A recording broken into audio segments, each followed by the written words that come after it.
Alrighty. We are live. Before I go live in the Pauper Brewing, before we wait for some people to show up, let's do some good old replays here with the Marinette Master. Show you some how the deck is progressing. Still getting people asking how the Marinette Master deck has been performing. Decided not to give up on the deck. The deck is just too solid. Still has a phenomenal win record. My last two matches or two leagues, it went 4-1. Kind of salty about my 4-1 finish, as both of them were the last match. And the one was versus Absent Tokens, which is usually a very easy match. Unfortunately, I did not draw in to any sort of... it's just one of those where everything missed and could not find the combo in my graveyard. And then game two, one of my gates to the Afterlife got Ixalan Bindings and proceeded to draw into all three of the other Gate to the Afterlives and two of the Metalwork Colossuses or something like that. So, anywho, let's get this going. Welcome in, everyone. Much love, Kevin. I guess I can say that now since Trav quit. Big loss to the MTG community, by the way. Huge loss by losing Travis Wu. And it is... Travis has been a pretty good personal friend of mine for quite a while now. I would say over a year we've been talking back and forth. And he's a very, very innovative brewer. I like his ideas on the formats. I think he's a very realistic competitive player. So we'll play a tier deck when the tier deck is good. And seeing his announcement today just breaks my heart. Also pisses me off a lot. I'm glad that I was dropped by my sponsors because this gives me free reign to really just not give a crap about what I say and do now. So, yeah, it's something, I don't know. It just feels like I lost a kindred spirit with Wu leaving the game, and I don't know. That's where I stand with it. Anywho, I'm going to just show some replays while we get here. I got some ambient music. If it's too loud, let me know. I'll turn it down a little bit. It's just some piratey music I found. Finally found some free stream music that doesn't try to copyright streams when they play it. I guess that's one of the perks for Twitch. But anywho, let's just go over some games here. I'll show you the deck tech really quickly. This is the deck. I've made some changes to the deck in the... After this league. Did this league this morning. So the big changes are nothing to the main. I might drop a Glitness Crane to go back up to 21 lands. Once the sideboard now has Vraska's Contempt in it, so it's tough to get that double black to really utilize the Vraska's Contempt. And Vraska's Contempt has been a very key card versus both Teamer Energy and the Ramen Up Red, because one of the cards that Teamer Energy is actually quite weak. There are a couple of cards that can beat you. One is Glorybringer, one is Chandra, and one is the Scarab God. But beyond that, their deck is quite clunky. You're not going to be worried about Rogue Refiners or Long Tusk Cubs. You have chump blockers for days in this deck. So it's going to be the Chandras, the Glorybringers, and the Scarab Gods. They're going to be the big problem cards. And Vraska is just the silver bullet versus all of those. So Hostage Taker is another key card in those type of matchups because you can steal their stuff. The Familiar comes in versus Ramen Up. And the treasure maps I've now cut for 2 Vraska's Contempt. So for all those who are looking for the most recent list, this is it. If there were a deck like a Torrential Gearhulk type deck, or Anointed Procession, Approach the Second Sun's got big again, Lost Legacy would definitely go up to a 2 of or something. And Dispossess, same thing if other God Rosgius became big in the meta. So, anywho... Yeah, I hope you guys like the title. I'm highly... Let me throw an idea out there. So, I've been approached by a very, very controversial member of the community that does want to sponsor this video series, Janking Off the Rogue Deck Builder. It probably will be a taped video series like I used to do for Rogue's Alley for Gathering Magic. I'm not going to lie, the loss of income from Gathering Magic is going to hurt just my motivation. Fortunately, though, I've been having a lot of fun with these streams, so kudos to everyone here that have been joining the stream. I have added a little sponsor button. Don't know what the hell that even does, but if you know what a sponsor button does, besides puts just a dumb little icon, if there is any perks, I've just added that. I don't know what else you get from YouTube. I've looked into Twitch. Maybe I'll start doing the Twitch thing. It does seem like a better platform, but I have hopes YouTube. It's just I don't want to kind of spread myself into two different kind of communities. I'm more of a YouTuber than a Twitcher. I started here, so I'd like to keep it kind of stuck on the YouTube. So, but if people do request me to go on Twitch, I can go there. But anyway, Janking off of the Rogue Deck Builder is just going to be a series where I'm going to play more wacky stuff. But I need motivation. I'll probably start with the next set, because this set's kind of dull, and the meta is very, very dull. So, however, I have spent some tickets today on Pauper. We'll be playing Pauper here in a bit. I just want to continue to showcase a little bit of this deck, just because I'm still having a ton of success. Had a lot of people ask me questions about it, because I guess there's some PPTQs coming up, or maybe it's just even the regional PTQs that are coming up, and people want a good solid deck. This deck is very, very solid versus both Teamer and Ramming Up, and I think that if you are going into a more competitive tournament, just go all out versus those type of decks. So I don't think you really need to have any hate versus the other matchups if 75%, 80% of the meta is just gonna be running them. But anywho, let's get on to some games with this deck real quickly. I'm just going to show some replay, kind of talk with you all. So if you have any questions for me while we're watching the replays, that's some good time. And when we get up to like the 40 watching mark, then we can start brewing around some Pauper. Little bit of a note: I haven't really played much Pauper in, I would say, a year and a half. So I'm incredibly rusty. I looked over a little bit of the meta. So at least I've got that going for me. And like I said, I dropped some pretty good amount of tickets, even though I don't want to be spending money on this game right now, in Pauper. So let's just show some. Why does this close? I have to close. Oh, okay, I have to close this to open this. All right, so let's just watch how some of these games play out. So anyway, this is, I believe, against Ramming Up.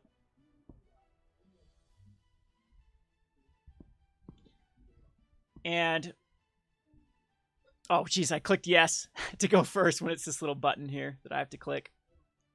So you always want to keep 2 land hands. 2 land hands are amazing with this deck.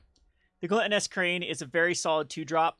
It hits quite often. It's very average that it hits. It's actually perfectly average to hit. Well, Tasty, if you want to manage my Twitch account, I'd be more than happy to. You can figure it out for me, Tasty. Oh, geez, I need motivation in my life. I'm just too old. I'm one of those old guys. Like I don't want to figure out this new technology. But I used to Twitch back in the day. YouTube's just a lot easier to set up, in my opinion. But yeah, and my channel right now is just so set up for it, like the OBS that I use. But anyway, so oh yeah, because this isn't actually against Ramming Up. This is kind of a hybrid deck that my opponent was playing. And this is fairly easy, because I think I'd prefer to play a deck like this all day long, because it's gonna not have the strengths of either deck. It's trying to find the strengths of both decks, but it ends up being the weaknesses of both decks. So it's an aggro deck that isn't as good at pushing through damage as Ramming Up, and I think that allows this deck, a deck like mine, just to go kind of crazy. And you can see, what is that, a turn 5 God Pharaoh's Gift, throws the Marinette Master, tack in, and my opponent doesn't block because doesn't know the combo. Should have thrown the Beaumont Courier in front of it, and that's 20 points of lethal damage. So, I mean, those games happen very, very often with the God Pharaoh's Gift combo. Your opponent thinks they're at a very, very healthy life total for 20, and you can attack in then with the Marinette Master, and that's exactly 20 damage. That's why I love the deck, and I kind of flamed him here with a. I just sent a little message that just said, "You kids," as people don't read cards. I guess this wasn't quite a net deck, but anyway, the other big. Well, we'll show a few other matchups here with it, and then we'll get on our way. What kind of decks does everyone want me to see in Pauper? So that's what before we start brewing, I really like the green-black Aristocrats deck. That's the one that I want to play. So if everyone is for that, we'll queue that up in a league. I'll get it built, and we'll queue that up in a league. So this is a game 2 versus a I believe, a Ramen Up. So, no, it's Sultai Energy. Yeah, this is a Sultai Energy. And this is what's so good about Champion of Wits. It makes your double Marinette Master Hand amazing because now I can throw this out. I was really hoping a Magma Spray didn't come down because it would have just nulled the loot of the Champion of Wits. But since it didn't happen, you get the two Marinette Masters in the graveyard. Pro tip, if you're playing against Marinette Master, if you ever do see me online, do not bring in hate. You're just begging to lose the game. The more hate you bring in, the more diluted your strategy becomes, and the easier it is for me to win. A lot of these games that I actually end up winning is my opponents bring in Appetite of the Unnatural. They bring in more Braids. They bring in Deathgorger Scavengers. They bring in all this stuff that's trying to hate down my combo, and then I just beat them down with Champion of Wits. And so, yeah, that's basically how this game runs out. This is 4-color control, and I love the consistency of this deck because you can see I can just attack into it sometimes and chart a course. You don't use the chart a course a lot of times. Like a lot of people are tempted with chart a course to just drop it and then drop it without attacking and then discard a card. The more cards in your hand, the merrier because it makes your gates be able to loot bad cards later on. So here I can just drop a Marinette Master and we have a lot of chump blockers here. The Chandra's a little bit of a tricky card at the moment, but we're able to attack into it to make it so it can't just kill the Marinette Master. And this is a pretty standard. This is very standard how this deck runs. So a Spell Pierce tries to go down. My opponent brought in a Spell Pierce. That's terrible to bring in. I guess it could hit like a Chart a Course or a the other one that I use. Can't think of the card that looks at the top 3 cards. But you can see though that it's just, even if my opponent would have countered a gate early on, it's still a card for a card, and I'm going to win that game if my opponent's just going to play a card for a card. They need to establish a really solid threat like Scarab God or Glorybringer, otherwise I'm going to win the value race. The Whirler Virtuosos, the Rogue Refiners, they're not going to keep up in value with Champion of Wits. So here you can see we both kind of flood out, but my flood has some advantage because pretty soon I can just start chaining off. If I have to hard cast a Middle Colossus, a 10/10 isn't that bad of a card. So anyway, do people like? I'll have to try XSplit. I use OBS. I think OBS does everything I want it to do. I'll have to check out XSplit if that's like a good option. But I'm gonna try to learn the whole streaming thing. Usually these streams I've been doing in the past couple days have been impulse streams. It's just kind of died down at the store, so I'll just get bored of messing around here at the store. We played some Unstable today, and I'm like, I might as well come stream. Keep up my stream streak. So, again, this is what happens in these value decks, or these value mirrors. This got a little frustrating with the Thopter. I think it was hard for me to find that last gate, but I do have the combo coming out next turn, and that's just lethal on board. So, seems like there's 40 people in the stream, so let's get going here. Let's go ahead and build a deck for Pauper. I want to try out the Aristocrats. So Pauper Tandem, what was this? I actually tried a deck. This looks like a train wreck of a. Yeah, okay. This was I wanted to try a Reckless Fireweaver, but now we actually have even another card. I wonder if a deck like this would work in Pauper. So you have the Reckless Fireweavers that whenever an artifact enters the battlefield, it deals a damage to each opponent. You have the Nettledromes that ping every time an artifact or a colorless, whenever you cast a colorless spell. And now we also have the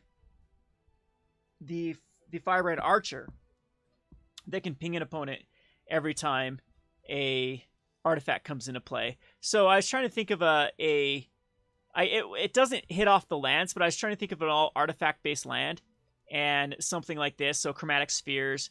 Were the stars not Chromatic Stars? Were they not legal in the format? But ATOG is an option, of course, with this sort of thing. I don't think it then I hooked up to Tandem Lookout. That's correct. So Tandem Lookout then hooks up to one of these cards, and then you end up drawing a ton of cards. So it didn't work though. I just, a lot of the decks were just better at doing what I wanted to be doing. But I mean, this deck did have some sort of merit to it, I think. What else could we put in here? that would, I mean, just looking at this, so just this looks that it could easily get mana screwed pretty bad. I don't think Springleaf Drum works out in this deck. And the Implements of Combustion probably do. I think I'd definitely have to relook at the artifacts. Definitely Prophetic Prison, definitely Chromatic Sphere. If the star is legal, then the Chromatic Star. But I don't know if that one is actually, if that was just an uncommon. Yeah, uncommon printing, okay. So that's the only route you can go is Chromatic Sphere. Yeah, so I don't know. I think Pauper has a lot of potential in the format for brewing. But there are some very powerful, and it's been going on for quite a while, so there are some very defined decks that have, I mean, and at this point people have seen basically everything. I mean, it's as, I think that the player base is not quite as deep as Modern, but it's getting there on the MTGO circuit. So but I mean, I think that this deck still does have some pretty sweet merit. Is there any sort of artifact goes to the graveyard it triggers? Because that'd be kind of sweet too in this little Tandem Lookout. The problem I found is that these 2 slots were pretty bad. Like the 3-drop slot is huge in Pauper. You want to be establishing your threats turn 1s and 2. Oh, so Star is legal in this. Yeah, definitely Chromatic Stars then. I guess that's all hey, look, I can try that just by... Chromatic Stars would want to be in this one, because then this really helps with the mana base. And you could probably go a pretty low mana base, because... So the Archer would definitely want to be in this. The Firebrand Archer.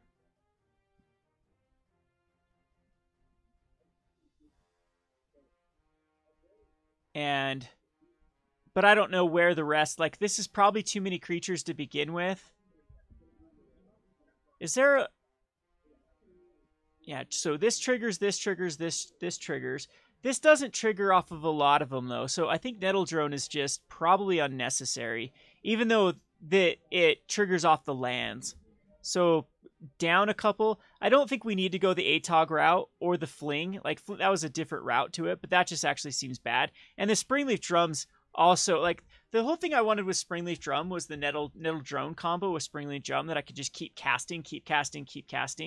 But I don't know if that's actually the right route to go. So what I mean by that is the Nettle Drone says whenever you cast a colorless spell, you untap it. So with Springleaf... Oh, no, Springleaf Drum would not untap then. It wouldn't create a loop. I'm thinking Paradise Mantle. So that's definitely a no-no.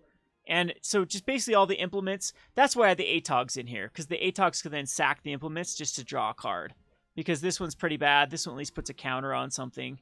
So I'm wondering if, like, Nettle Drones or ATOGs would be better. Or if Tandem Lookout just isn't necessary if you needed to draw through everything. But... this could also definitely run out of steam pretty quickly.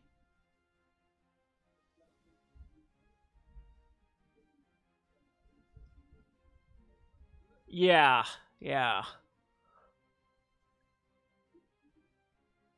Wonder if Tree of Tales, if it's just better to be running the other artifact lands, the Dark Steel. I don't know. This is something we can revisit. Isn't there another? Because the other Wellspring just goes and gets a land rather than draws a card, and that's another reason why I think ATOG would work really well in this one. So, and at this point, if we could probably get the... Does Thraben work here? Thraben Inspector could work in this too. It ends up being too much like the Kuldotha Boros at that point.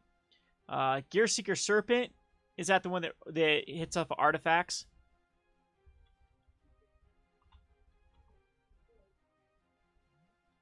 Costs 1 less for each artifact you control. Yeah, so it's a 5/6 quite easily. Isn't there another affinity for artifacts card in the format that could easily come out? But I mean, this one's pretty good with just costing 2 blue.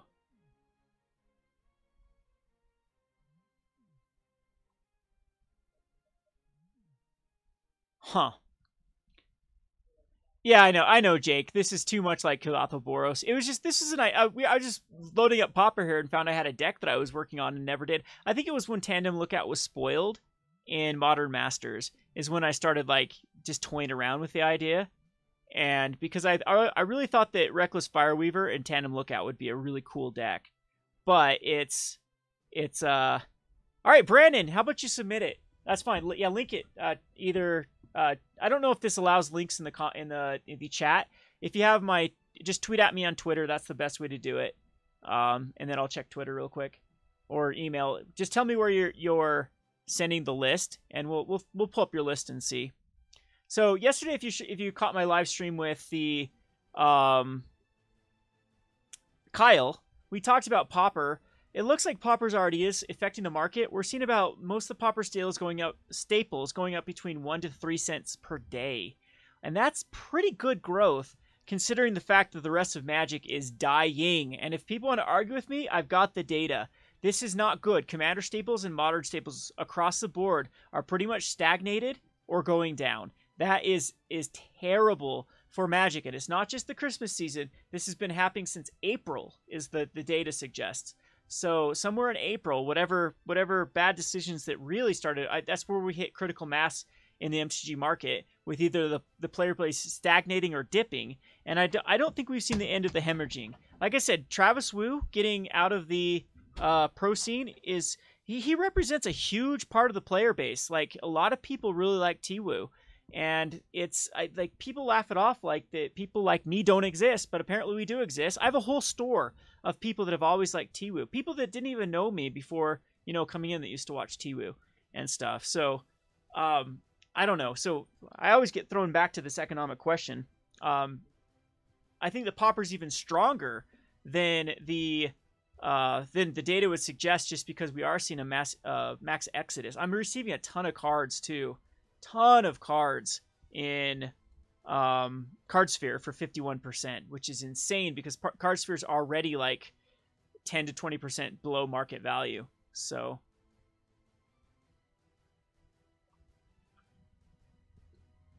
yeah, Rudy talks about it a lot. Iconic Masters was a huge debacle. A lot of the killing off of local game stores is going to hurt the scene. I think Wizards is very much underestimating the value of local game stores, and it's going to come and bite them. But okay, tweet it at it. We'll get that going. We'll run Brandon, so this is turning into a Rogue Refiner episode. Again, any suggestions you have for anything community related, I'm gonna try to pick up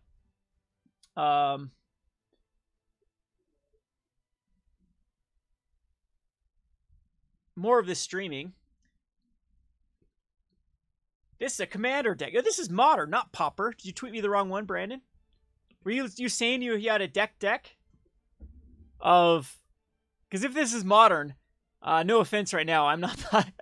I do not have the cards to play in modern. I sold out of modern, completely sold out of it. So there's no way we can play this at the moment. I could take a look at it real quickly.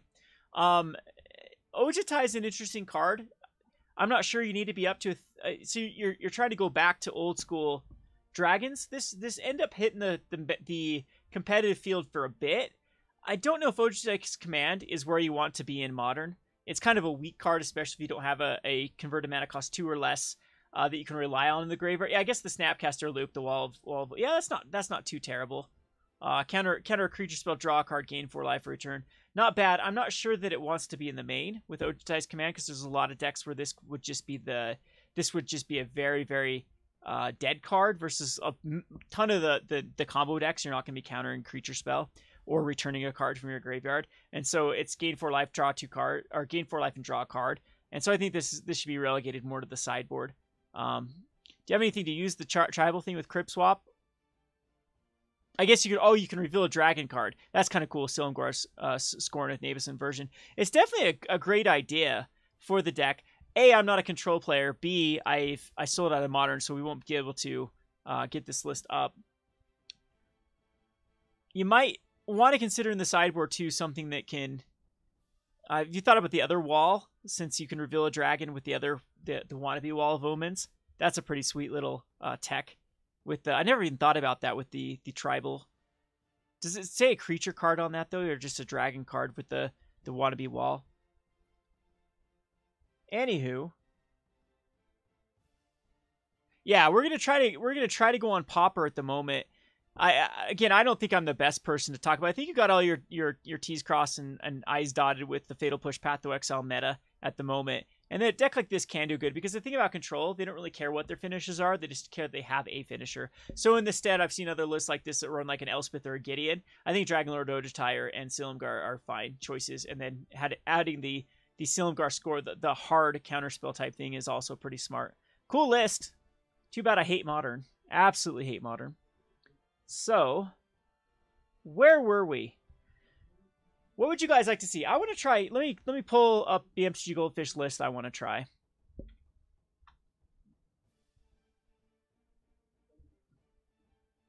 And this little gem looked really fun because I've always had a bit of a special place for aristocrat type decks. So this is a Blister Pod, Carrion Feeder, Mortician Beetle. So it's just a deck that tries to sacrifice a lot of things. Get the Mortician Beetle big. It's got the Young Wolf in here to get some added value. Same thing with the Brindle. So both of these come back bigger than before they died. And same thing with the Butcher Ghoul. So Nest Invader. What does a Shriek do? Target opponent loses 1 life for each attacking creature you control. You gain that much life. It's got the Tragic Slip because it's actually a very, very hard kill spell. 2 Unearth because Unearth can get back... It can be up the converted mana cost. I'm not sure that this deck needs Unearth in it. You can cycle it, though. I guess that's good. A Rite of Consumption. As additional cost to play Rite of Consumption sack creature. Rite of Consumption does damage equal to the sacrifice creature's power to target player. So it's the one of Fling, the Scarscale Ritual, and a Rancor. So I don't know if this... I think this deck wants more main board Rancors. And the thing like the Foul Tongue Shriek, or possibly even the... I know it only has... room. Does it need the Terramorphic Expanses too at this point, or would wouldn't a Terramorphic Expanse in this case just be strictly worse than a Guildgate? Because they're coming in a tap regardless. It's a land that's coming to play tapped. I understand it thins. Is there any reason that they'd want another land in here? And same thing with the Cycling Land. I think the deck might want the Cycling Land just for added. But let's go ahead and build this list. Let's check it out. Let's do a league. And because I haven't been doing gameplay much. I don't know if you guys care about gameplay, but I'm more of a player than not. So let's go ahead and I can download that, right? Is that how this stupid thing works? Download. Not a text. Download as a deck. I guess I can still use text.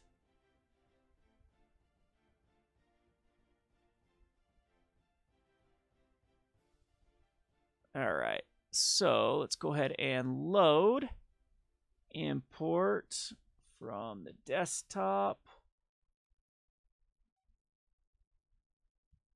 All right. Okay, so how much is this going to cost me? I need a Mortician Beetle.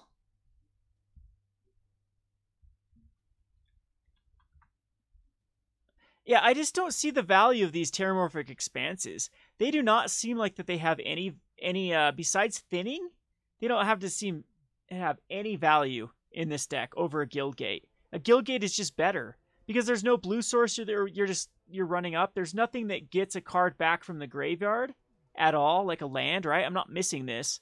Can anyone tell me why they would be running Terramorphic Expanse? Because the whole thinning idea I don't like. I think a Guildgate's just better here. And I don't know if this deck wants Guildgates, to be honest, because it's definitely uses more black than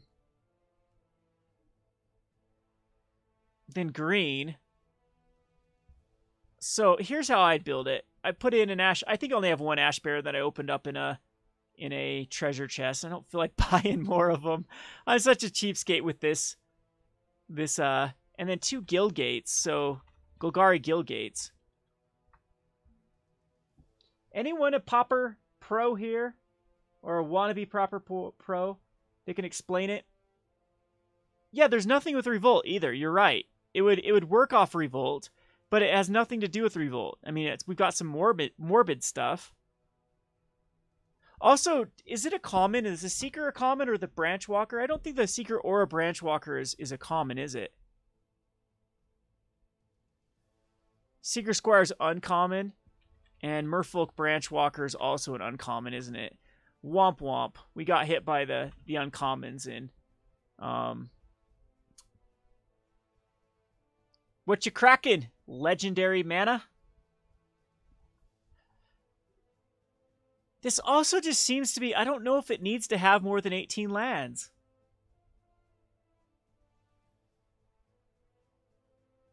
So you think a Golgari Rot Farm is see, I don't know if Golgari Rot Farm actually is superior to this though. Because we can try one of. I think 18 can get away with it. And that can have us add a few more Raincors. Because you're curving out. We're definitely curving out at 2.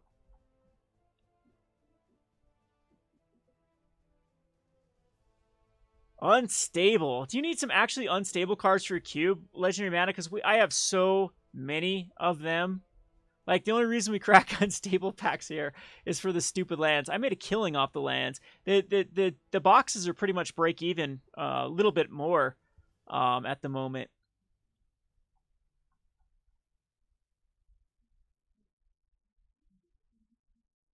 Yeah, so the other deck called for what? 20 lands in it? Now that I'm looking at it. 19 lands. So what did I cut? I cut 3 Terramorphic Expanses. So that... Oh, I still need to add a Mortician Beetle.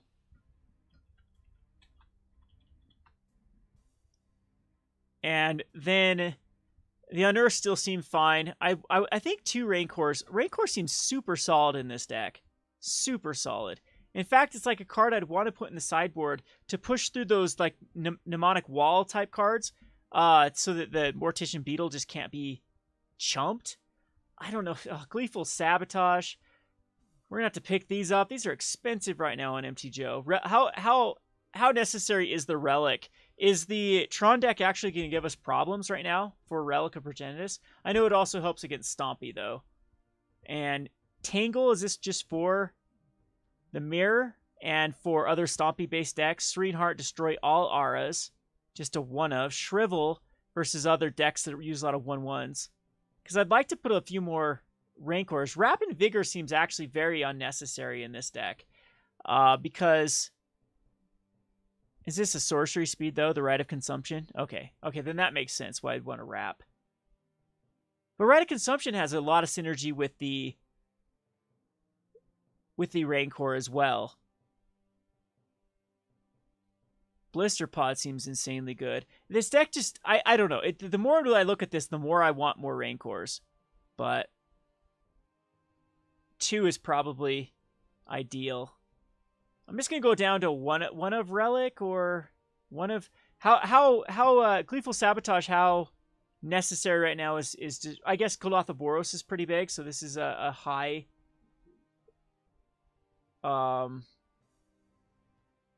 You think Tron smashes this? I know they have the Pulse of Marasa, but this does actually seems like it could be quick enough. It does have it does have some neat little outs. This is a sweet little list. Whoever built this Glabro Druggo. See, it almost feels to me like they want more Rite of Consumptions. This card has so much synergy with like the Bloodthorn Vampire, and I guess you dig pretty well with the scale, the Scar Scale Ritual. All right, let's waste some tickets here. Ugh. Guys, I was selling out of MTGO, and look what you've got me back in this shenanigans of a format.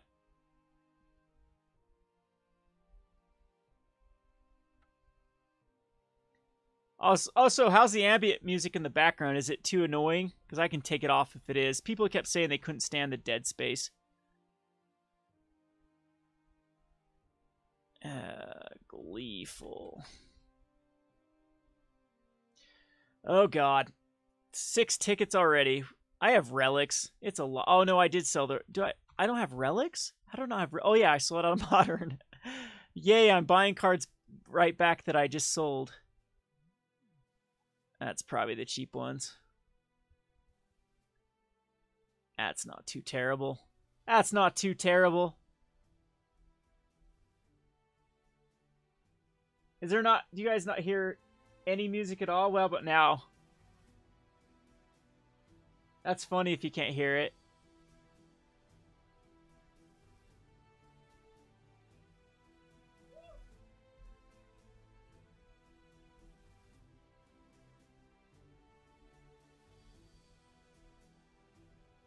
Let's see. What else did I need? A Serene Heart. Do we care about Bogles at the moment? I'll build it how my opponent wants me to build it. 3 tickets for that one. I think that's all we needed, right?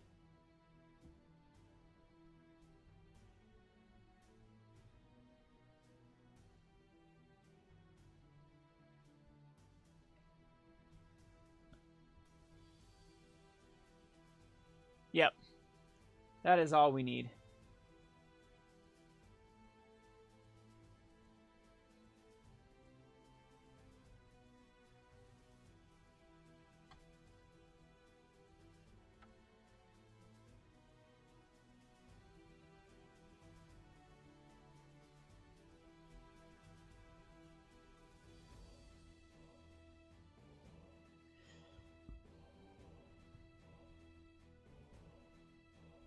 Any other changes you'd like to see? Speak now or forever hold your peace while we get wrecked in a Pauper League. Isn't Tranquility one more, though, and all you really need to do is just destroy auras? I guess Tranquility could help versus Circle Protections. Does anyone run Circle Protection Black right now? I think they all run Circle Protection Green.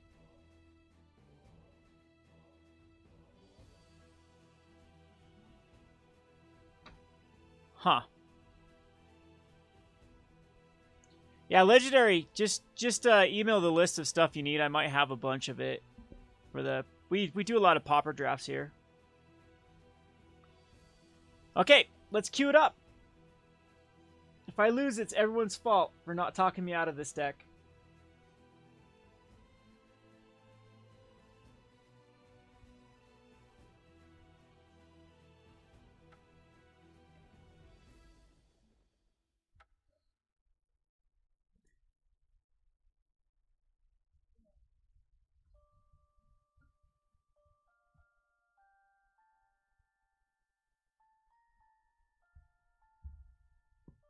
I've been actually seeing a lot of Circle Protection Greens running around a lot of the sideboard cards.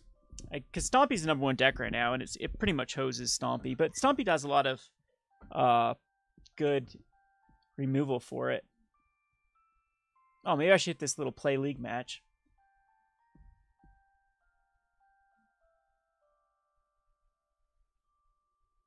Yeah, I mean, Fatal, there definitely is a lot of options for this particular deck, and I'm sure there's a lot more Aristocrat deck cards that we could mess around with.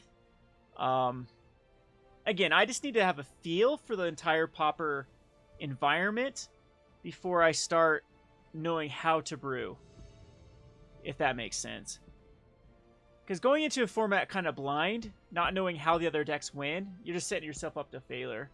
So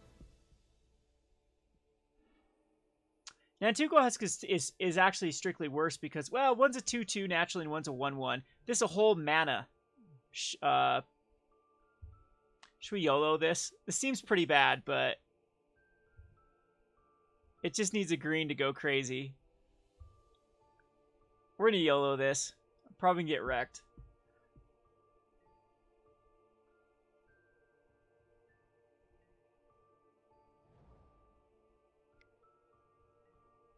We are playing against either Elves or Stomps.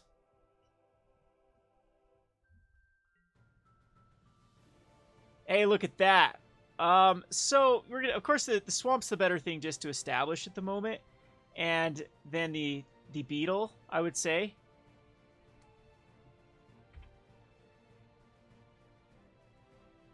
Can you guys hear music now, or is it still like way low? I hear it on my end, but it's because I've got my desktop output way low, so it doesn't. If someone like subs or gives a donation, it would like blast my ear, even though it's at like 10% according to Streamlabs. So something with Streamlabs isn't like communicating properly with the sound output. Because oh man, it just drives me insane whenever that. Which is a good thing if you want it. There's a good way to. Jeez, is my opponent just gonna spit out their hand?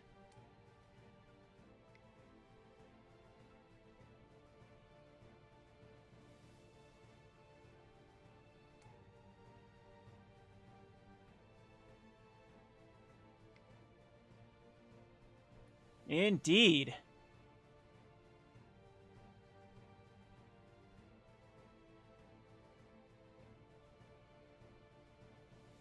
This is going to be tough.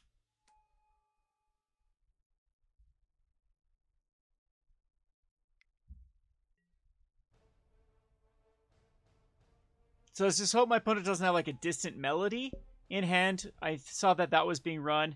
What else could they run? I mean, there's no Azuri in this, so what is their... Do they have a pump spell?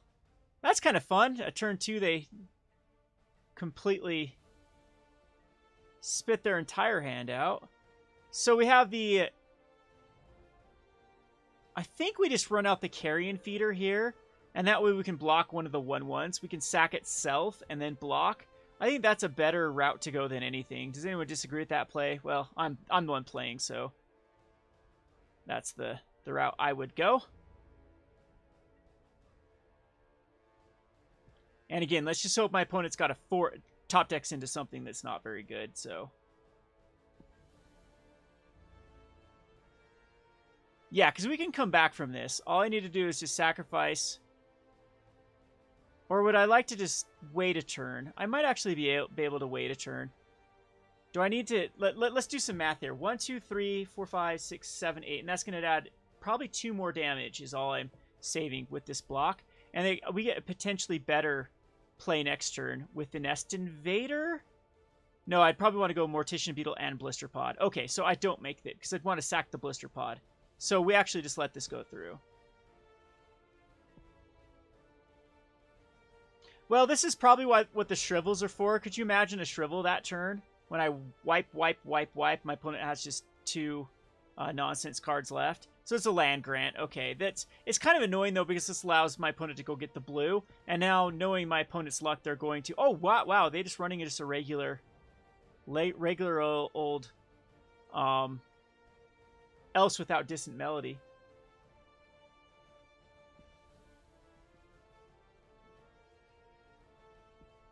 Okay. I think we're actually fine. Unless my opponent can get like a rank. Yeah, they're just going to kind of stumble off here. So we have an Ash Barrens that doesn't really do a whole lot. I don't even know if we want to play it at this point. Because the correct play here is going to be Mortician Beetle. It does allow for Nest Invader, though. Nah. Oh yeah, Nest Invader gives us another blocker. But I'd rather have a Mortician Beetle out right now. So it's gonna be Mortician Beetle, and it's gonna be Blister Pod. And I don't think we need to play the Ash Barrens for any reason. Because I'd rather cycle it away later on.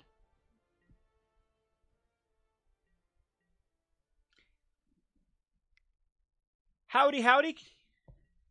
Having a great night trying out this crap format we call Pauper. Did I just call it crap format with people that actually want to watch it? No, it seems pretty interesting.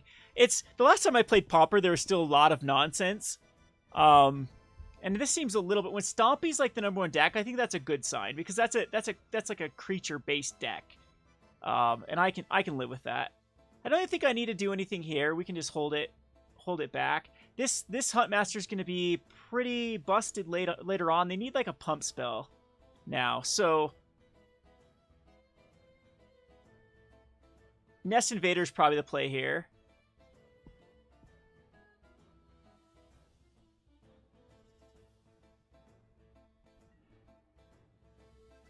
Yeah, so this is good with the swamp now, but because this allows us to go Nest Invader.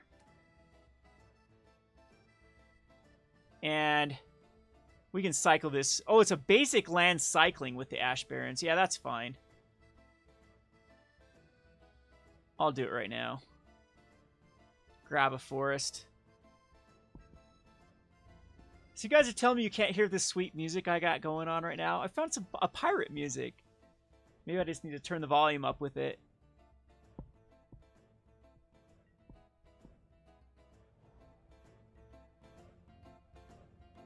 See if you guys can hear it now, like subtly. I don't want it to be overwhelming, of course, because it'll just take away from the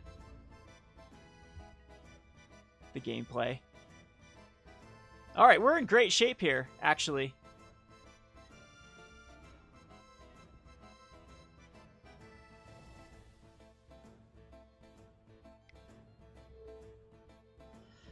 How big do I need this to get?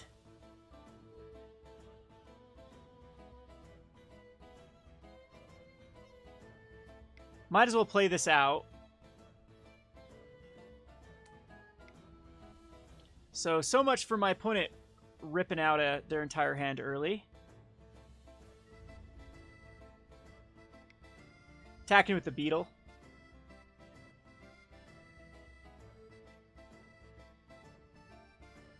Yeah, let me know if that's too loud, and I'll turn it back down. I'm trying to find the good levels for it. So I actually should have pumped up and just won there. I'm watching chat, watching my levels. I think I could have won. Yeah, I did. I think I could do 20 damage there. 3, 4, 5, 6, 7, 8, 9, 10, 11. No, just 12.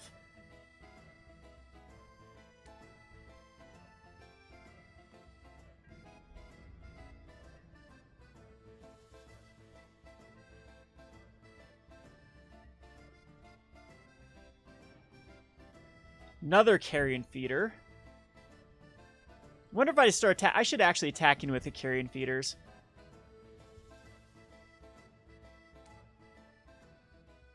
Because they can sack themselves.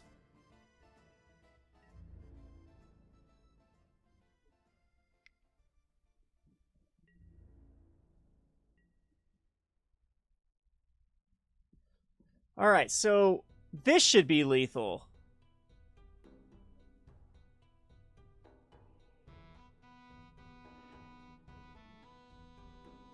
This should definitely be lethal. Because my opponent's tapped out, doesn't have anything. Yep, there we go. Okay. So, I'm assuming this is where Tangle is pretty good. And Shrivel. We don't need Wrap. We don't need the Gleeful Sabotage. I don't think we quite need Life Goes On. Because this is a... Typically against Elves, I would say...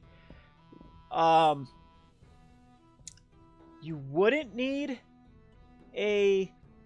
Like, just padding your life by 8 wouldn't be the best. I think Life Goes On is definitely in here for the burn match because it's like counter to Firebolt Blasts. So the cards that are probably not needed, Felton Shriek is, I think, just weak in this one. The Rancor, of course, was just amazing. That's why I wanted to go up the count in Rancor because it seems really, really potent in this deck. The Tragic Slip Rite of Consumption we still need. And this is where, what do I cut? I think it's just the Carrion Feeders because they can get, probably because I can go to the Bloodthorn Vampires, and I think if we continue the way to draw towards them, that's just better.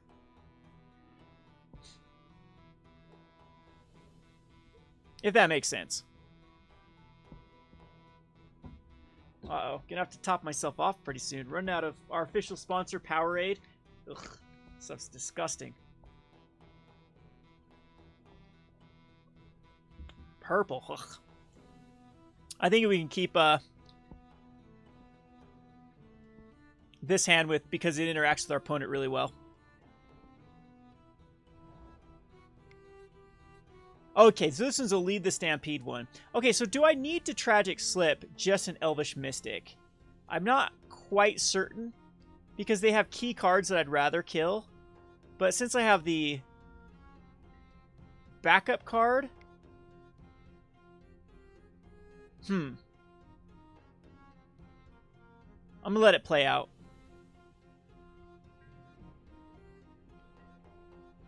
I'd rather kill a Burslore Ranger.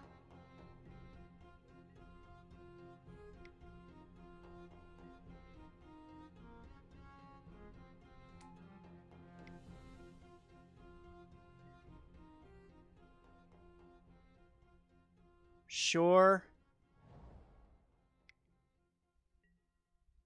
Timberwatch Elf. So which one is actually more powerful at this point? The Ranger, I would say.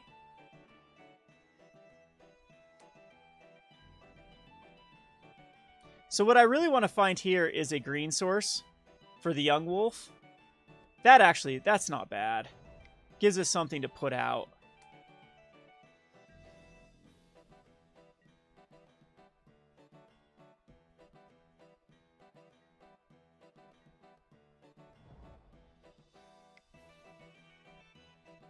Okay, so there's another ranger, another mystic,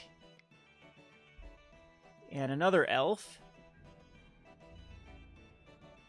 And my opponent decides not to do anything here. So do we kill, at this point, just keep the tragic slip up? Is it, I don't think any of these are worthwhile to kill.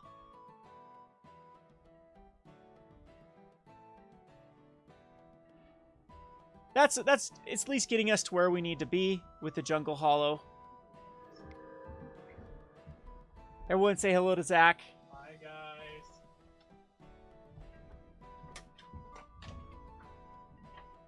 We here at Gonro Games are equal opportunity business. Hire minorities.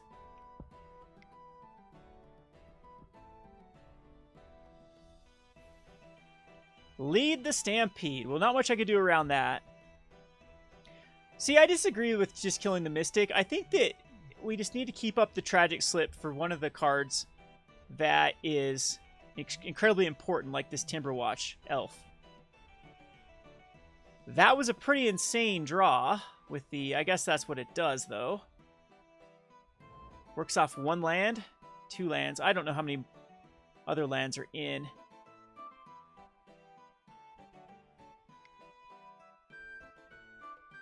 And there's the Huntmaster. So this Timberwatch Elf is going to be very important to kill off. So regardless of what my opponent's doing here, I think we just take it. Because it can give +1 by yeah, that's pointless. So go for it. I have no clue why. Oh, it wants to protect things. Yeah, I don't know why my opponent didn't pump, though. I think that... I mean, this Huntmaster is going to get out of control. I don't know if I can actually end up winning this one. My opponent did just completely puke out.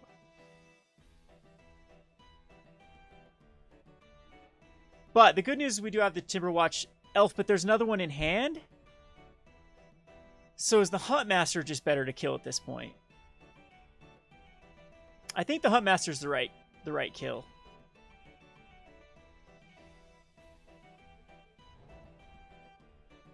And we can go the Brindle. No, we still want to go the Young Wolf. Because I want all of it to... So Young Wolf here. So that was a good draw. And then Scarscale.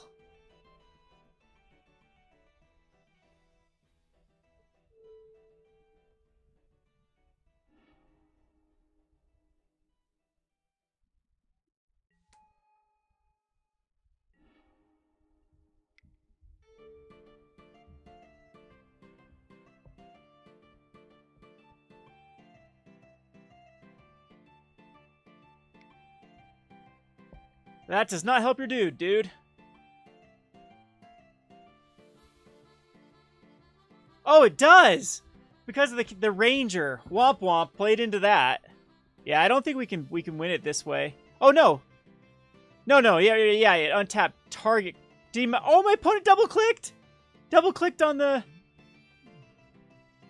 Instead of the Timberwatch. Womp Womp. Right? Did I... Yeah, because it returned and then untapped the wrong one. So, I still think we're going to lose, though. That Lead the Stampede... This deck just seems very Lead the Stampede dependent. If they don't draw it, it's...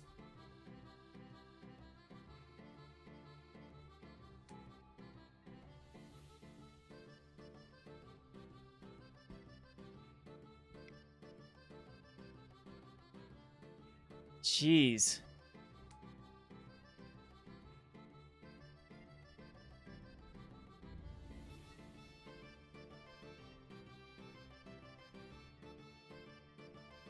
Because I need like a shrivel. Oh, I said I need a shrivel, and lo and behold, we draw this beautiful shrivel, which allows us to put out this Young Wolf. And then sacrifice it.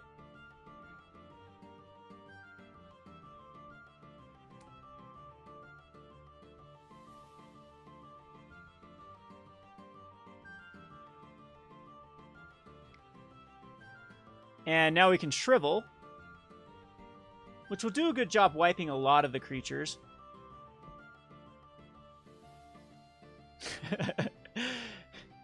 Yeah, thanks, Jake, man. We're countering punts with punts.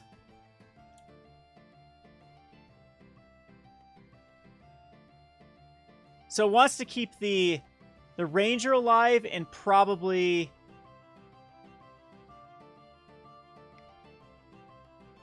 Yeah, okay, the Birch Lore. That sounds reasonable.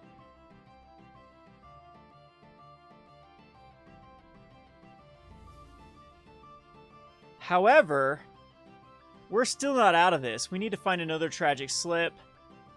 Almost feels like this deck should be running just a hard Doomblade just to get rid of these.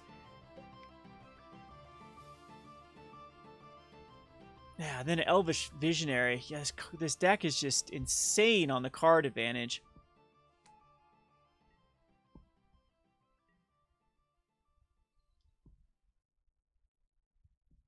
So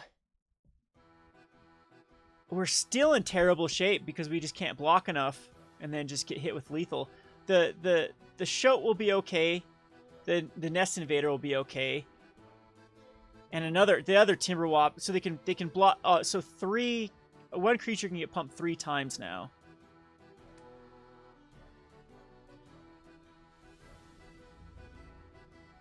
So I would need another Shrivel.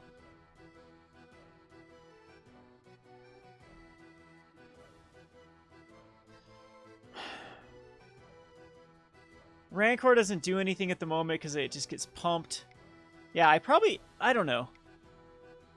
I think the only way I can do this is just the Nest Invader right now.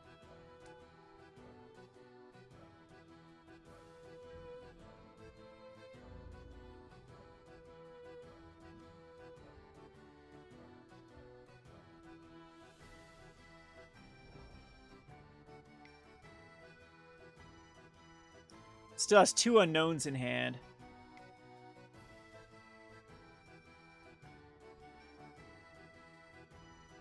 So it's an annoying card, but I don't know if it's actually...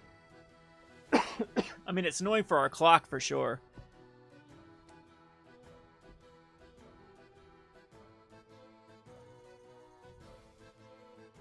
So killing these Rangers are definitely key in the matchup.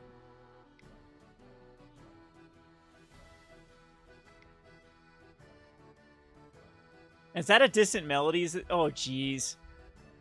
GG.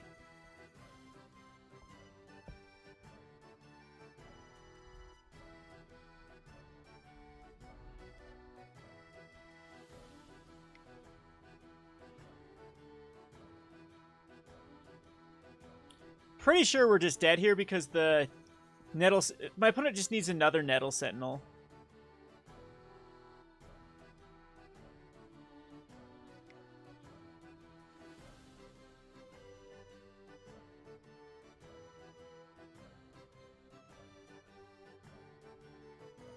No, my opponent does have both Nettle Sentinels. I guess I can give myself one more draw for a Shrivel.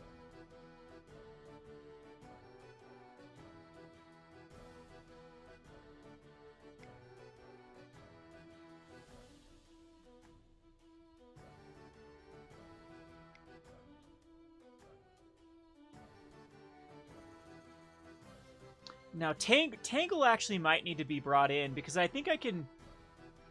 No, because they can still untap stuff with the Ranger.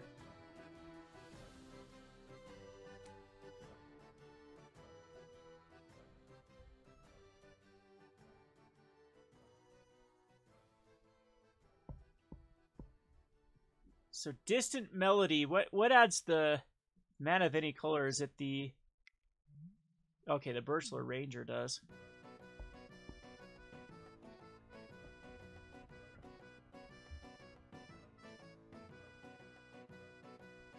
Lead the Stampede.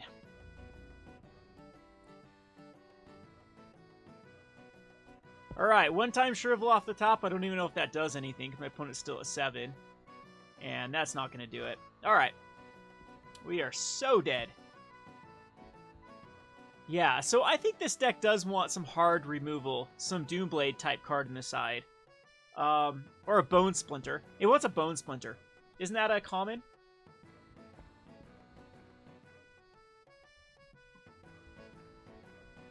It's also 1 mana. Is Bone Splitter an instant speed? Because they need a hard way to kill the key combo pieces in elves.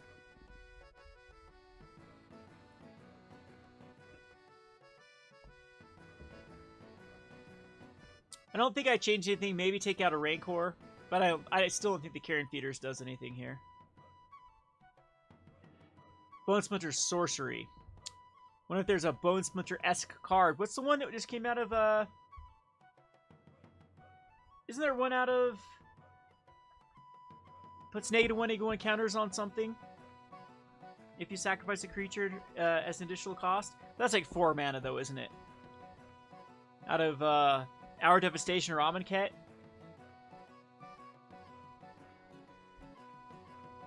This is fine because we have the good old Ash Barrens, and I think that we'll still establish a Mortician Beetle here.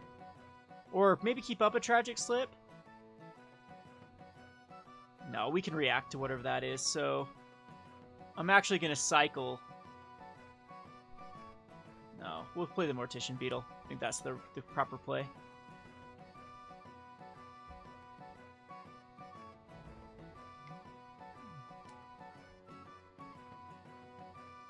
So I still am under the impression we don't Tragic Slip.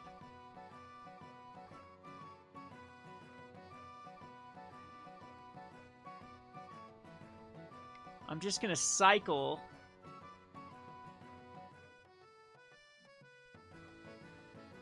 The Ash Barrens. And just throw out a Blister Pod. And get in there for 1.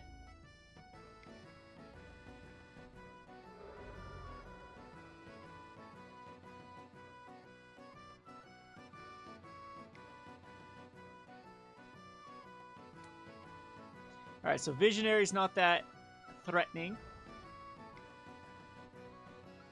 Nettle Sentinel is pretty good. But I still am under the impression Nettle Sentinel's not the card we kill.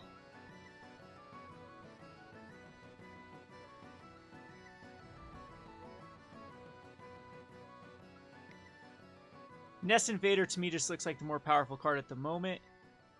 I guess Bloodthorn Vampire could have been fine there.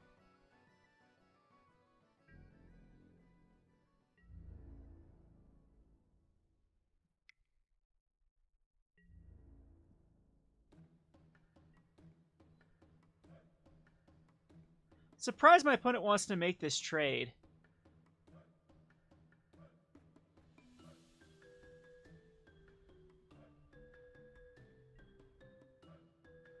Huh.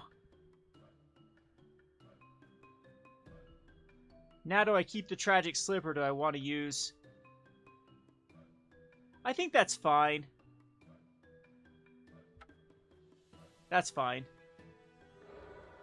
Maybe I should have attacked in there, but it's like Nettle Sentinel's a key piece. So I'm wondering why my opponent wanted to make that trade.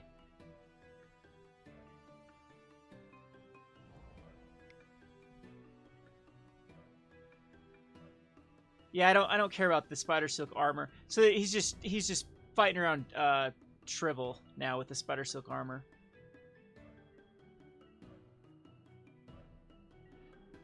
And we draw the Shrivel. So that sucks. But we'll go Blood Vampire.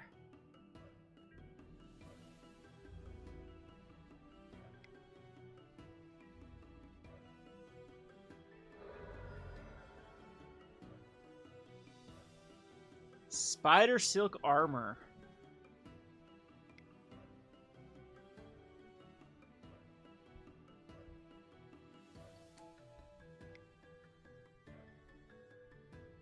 Well-Wisher.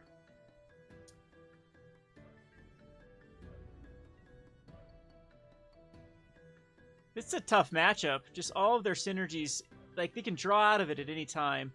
So Tangle... Did I throw a Tangle in here? I guess I did.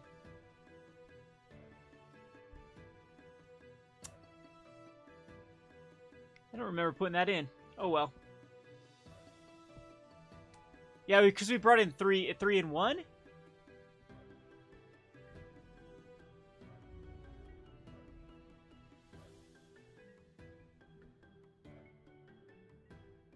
Yeah, I'm just one card from one Lead the Stampede away from just getting completely trounced. Another Vanguard. And there's a Nettle Sentinel. Ay, ay, ay.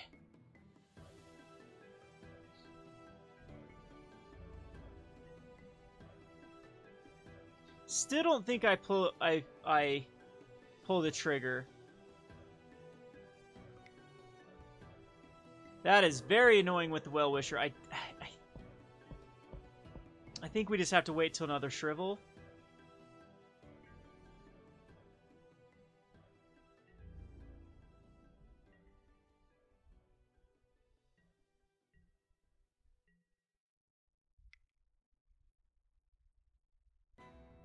There's a Birch Lore.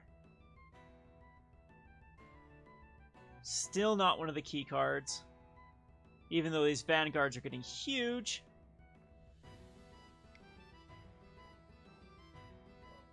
And there is one of the key cards we have to kill.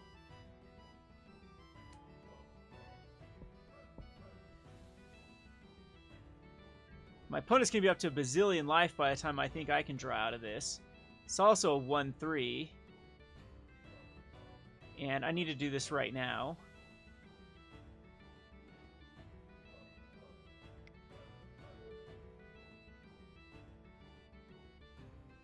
Opponent should tap and oh, I was going to think taps in response. So I guess getting rid of the Mortician Beetle was pretty good.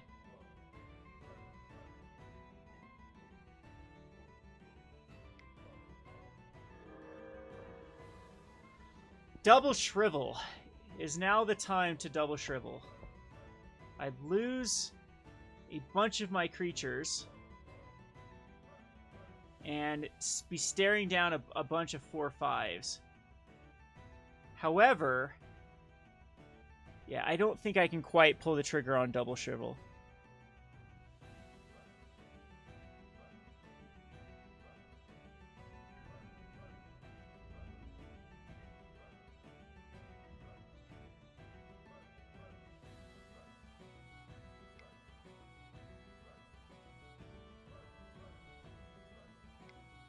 Distant Melody? Ah. Well, that's going to be game. Card is busted right now. The Elves is solid. I think that we probably have a pretty... that we need more removal to be able to combat Elves, for sure. Because this is just going to go nuts right now with the Birch Lure. And the Elvish Vanguards are going to be up to a bazillion. And without any hard removals like Doomblades, this is a very, very tough matchup to keep up with the card advantage. They just have to draw one of these or one Lead the Stampede. And there's another Elvish Vanguard. Yep, there's...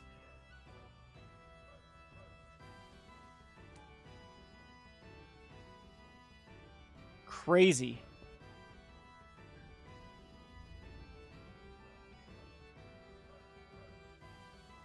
My opponent decided not to overextend. There's not a lot I can do here to combat that anyway. There's a Tragic Slip. That actually does give me a little more leeway to combat some nonsense. But my opponent's got 5 cards in hand, so I think I just pass again.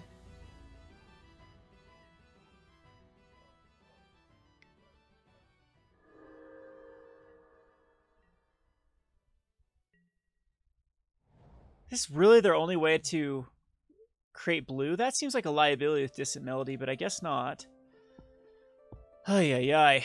There's the Huntmaster. Still, now this thing's going to get bigger, I think, than what I can actually end up dealing with.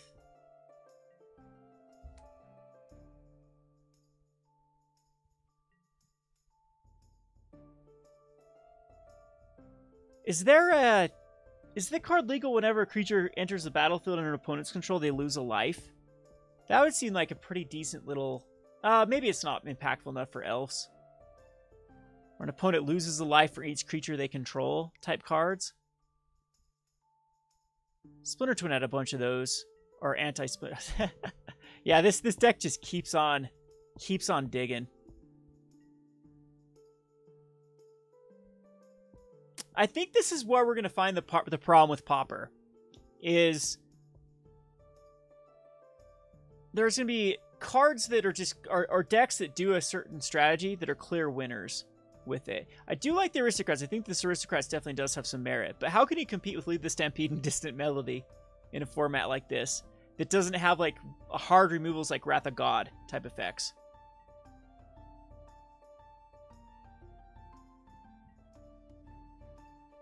And these Vanguards are going to get insanely big.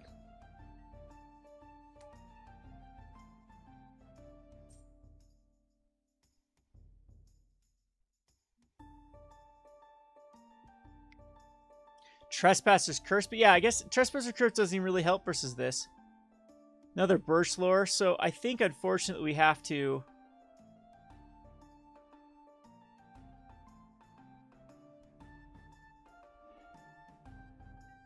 kill off the Vanguard.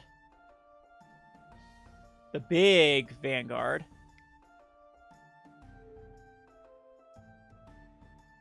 That feels like a waste.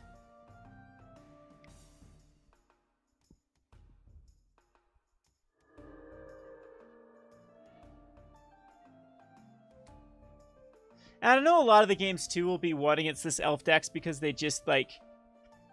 they flame out with too much of the redundant cards. Because that's how Modern Elves works out the same way. If they don't draw another way to tutor up, like the Azuri, they can just... or there's a lot of decks like Skred that just... it's very easy just to keep Elves off their key pieces, and they just have a bunch of dorks at that point. So I'm sure this deck has similar issues.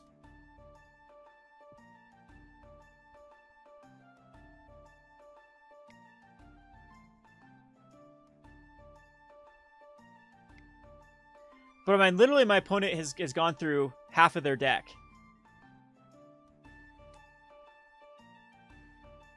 Don't they have to run like 9 lands as well? So maybe I should be killing off the mana dorks early. But if I would have made that choice on either of these matchups, I don't think it would have gone any different.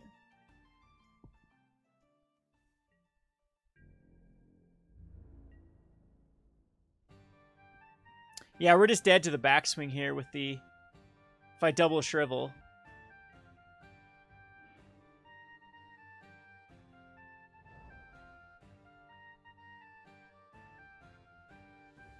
It doesn't even matter. I'd kill my Nest Invader at this point.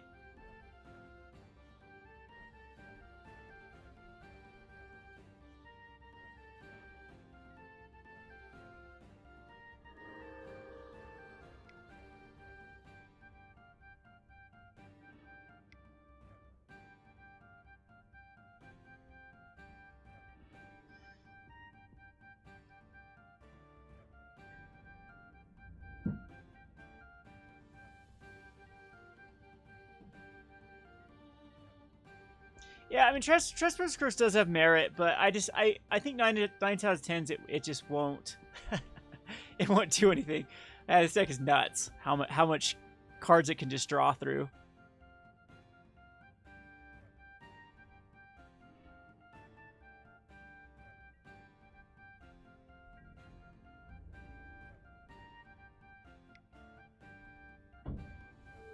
I need to draw like Tragic Slip, Tragic Slip.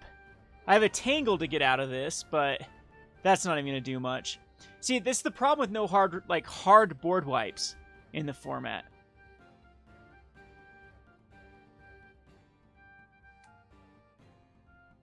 Because the Justice gets up to 2 damage. So a card like this is just absolutely bonkers. No Black Sun Zenith type card.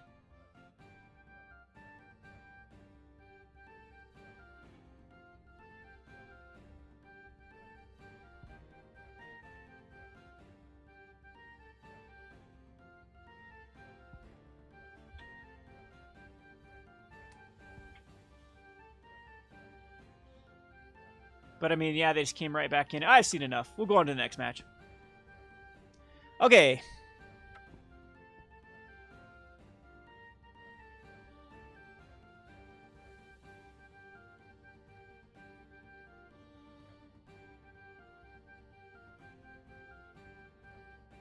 So, note to self for this deck while we're waiting. I think there needs to be some sort of Doomblades. Or Is there a destroy? Isn't there a destroy a green creature, draw a card? Because that would be pretty decent to put in here.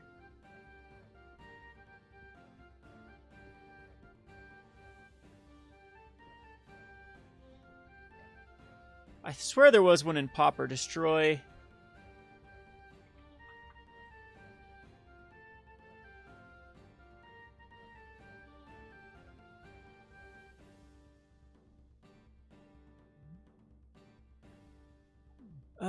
Destroy. There was a... Oh, it's a destroy target non-green creature. Oh, I don't have this on, so... Will this pile up every green creature if I do that?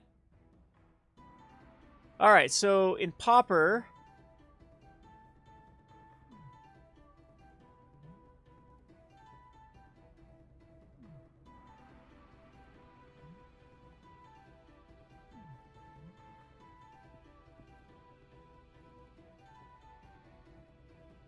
Did it just kill my Q when I did that? I think it did.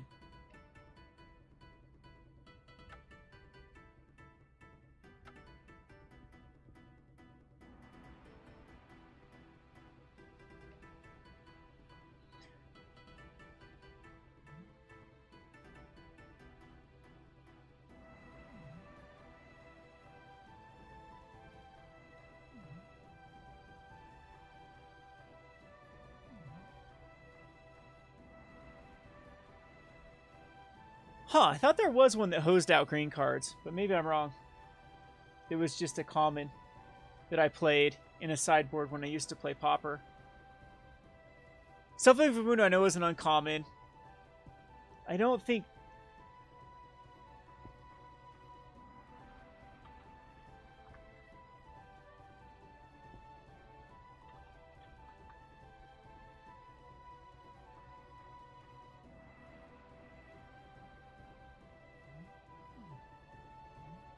Yeah, not seeing anything else that deals with it.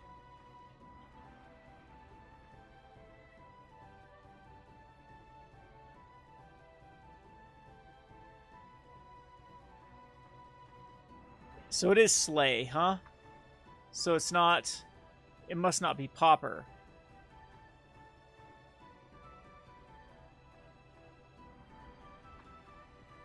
Or is it just being... Yep, uncommon.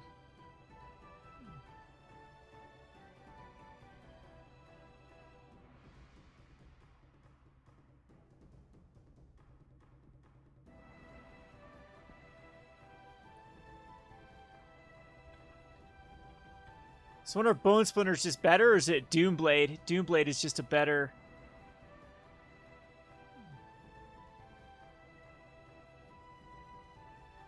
But I'm sure a lot of these also have very much needed reasons why they're in the sideboard. Elves does seem to be the third most played deck, though. So I think that having something that does well against Stompy and Elves and heavier in the sideboard might be the right call. But, I mean, this is for Cathathaboros, this is for Burn. This is a flex card versus Stompy and a few other ones. So I wonder if how necessary Tangle is in here, if it would just be a better proposition just to have more hard removal.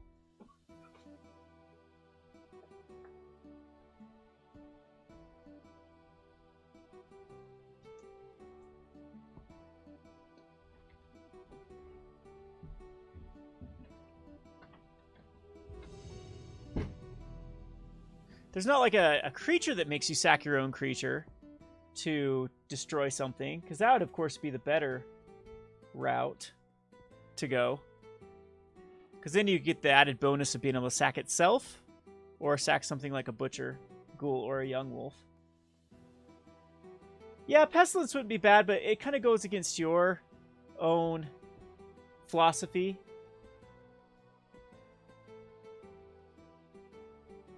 Because we are a low land count deck as well. Alright, so I think this is keepable. It's kind of heavy on the land side, but I don't think you could be too much against having this. I mean, this Carrion Feeder can get out of control quite quickly.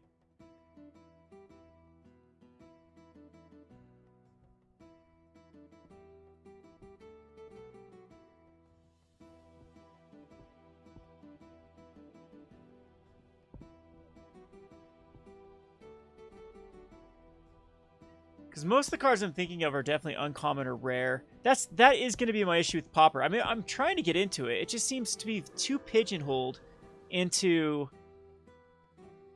a spells can only do a certain thing. So therefore, it's going to lead some big gaps in what I consider is the magic of Magic, having a lot of diverse, different ways to go about it. I mean, that's kind of my problem with Modern at the moment. Is it's all either all-in combo decks, decks that have a time limit before they go off, like Tron, Scapeshift, or attrition decks that can rip out hands. You can put kind of some tempo control variants in there as well, that instead of ripping out the hands, are trying to control the turns 1, 2, 3, 4, and then also dishing off enough damage. And then it makes everything else beyond that pretty much unplayable. And I think Pauper's gonna have the same problem, because you actually look at the decks and break them down. I'm sure they're gonna all be very similar of how they fit very defined in those type of archetypes. So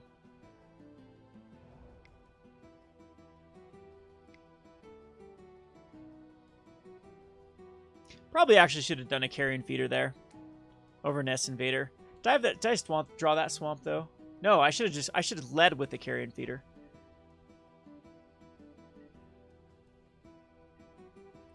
So a Probe and a Ponder. It's gonna be some sort of blue, and now a Brainstorm.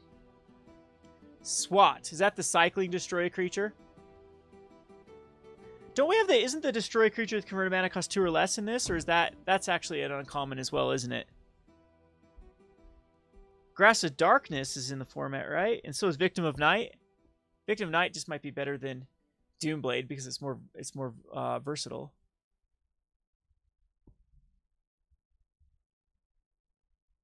Isn't the SWAT the cycling one? We'll have to look at it after this game. All right, dude. You can brainstorm.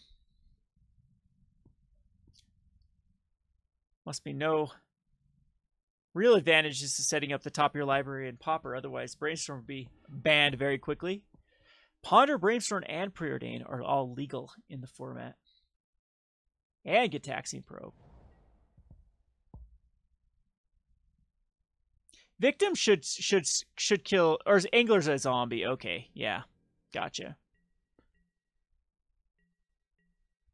Is it called Snuff Out or something like that? Isn't there one that's a pretty good kill a converted mana cost? I guess Angler gets around that as well.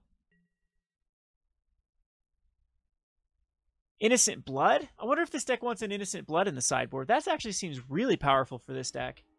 Other than I'm sure a bunch of the decks like Bogles have ways to work around it. So here we'll just play Swamp. And we'll go the Carrion Feeder.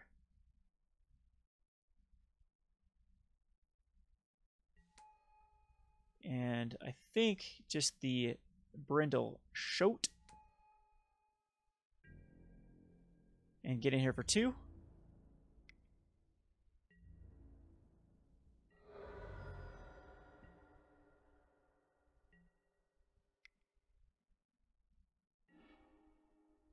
Yeah, Reeve's Soul, but I think, yeah, Reeve's Soul doesn't hit. Reeve's Soul's sorcery speed, and so I think instant speed 100 times. Or... Oh, because this is the combo that they just try to... The inside-out combo.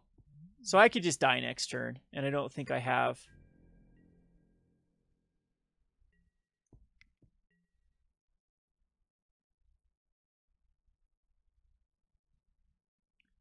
enough. So, I think end of turn here.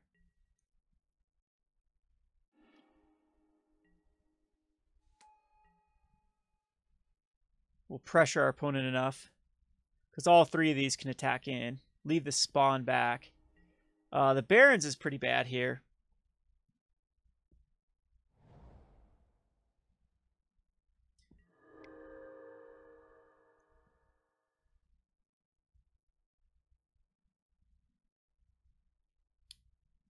See, here's another one where Doomblade will probably be just...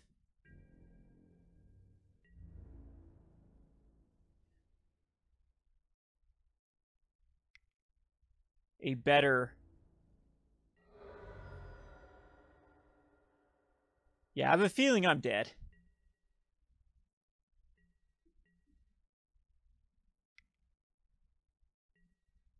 Okay, that's a good sign, because now they can't cast... They can drop a land, though. So they need to have 2 mana for the Inside Out, and then 1 mana to make it unblockable. Okay. We have not actually died.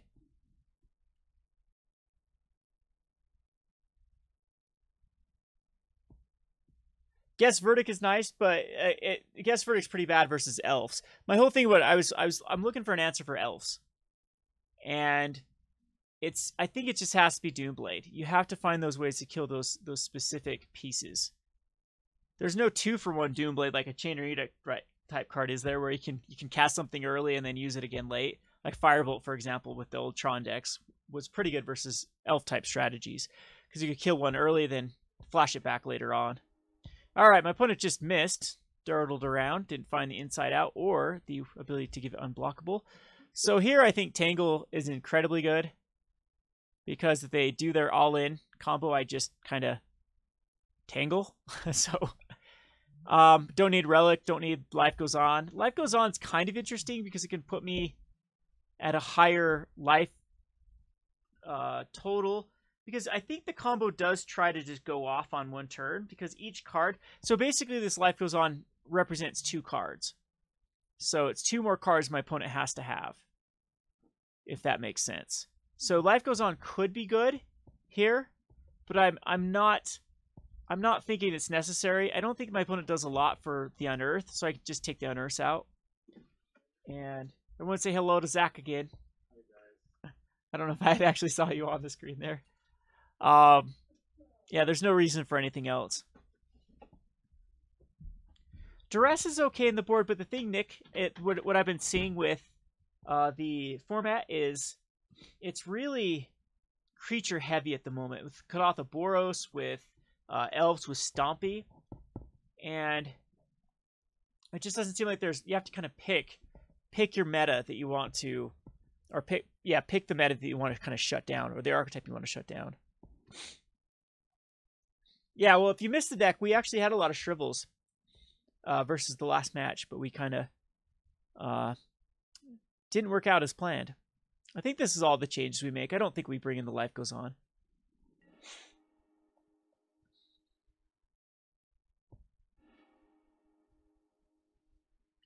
This is a very acceptable hand.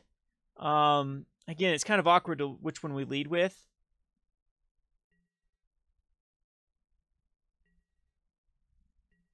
I think it's always best to just lead with the Carrion Feeder here.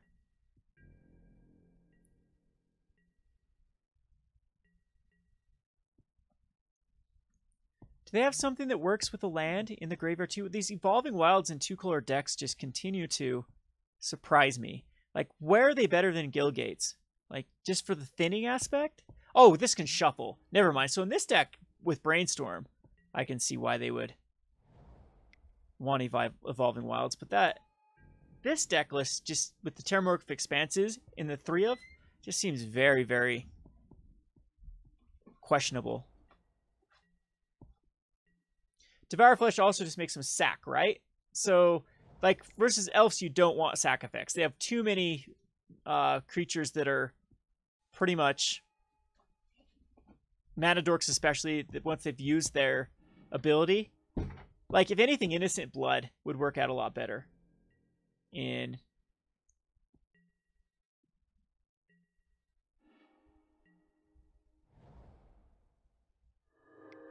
this. All right, so we'll just go another Carrion Feeder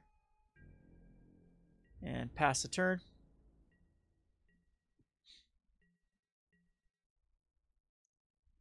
Yeah, Terminate seems, of course, good. Firebolt, Flame Slash. Maybe just Elves is going to have to be a hard matchup. We do have some answers for it. It doesn't seem like Trespasser's Curse would work against many other decks, though.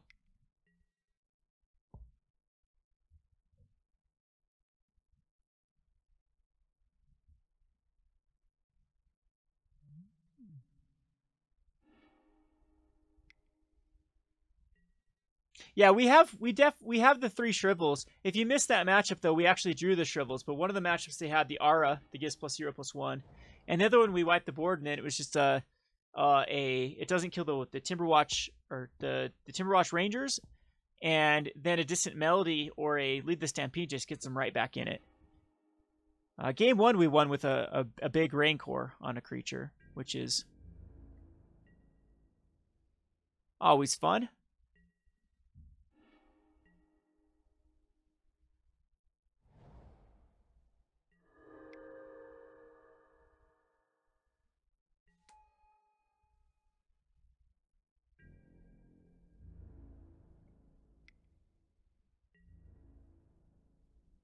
So opponent decides to...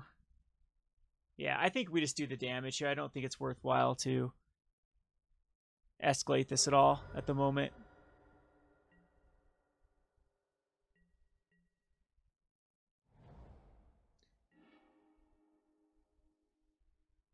Yeah, I'm sure that Elves preys on the other aggro-based decks and does suffer versus some of the control that has a lot of ways to interact with them.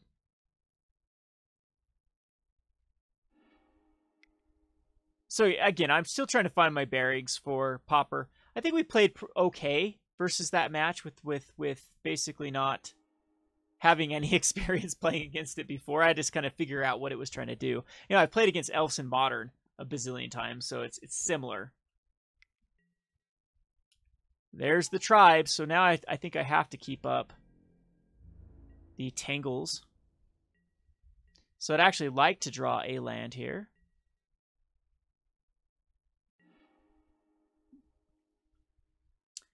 I can run out of Butcher Ghoul though. That one's fine.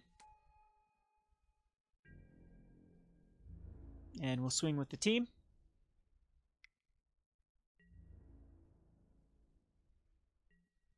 And that's fine still. I think we can escalate now.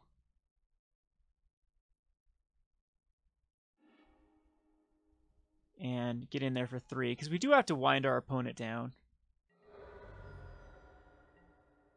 And this way we can cast a Tangle if my opponent decides to go all out here.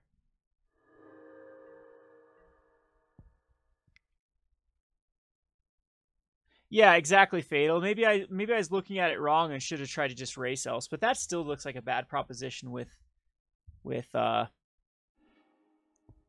the Well-Wishers. So I guess I can't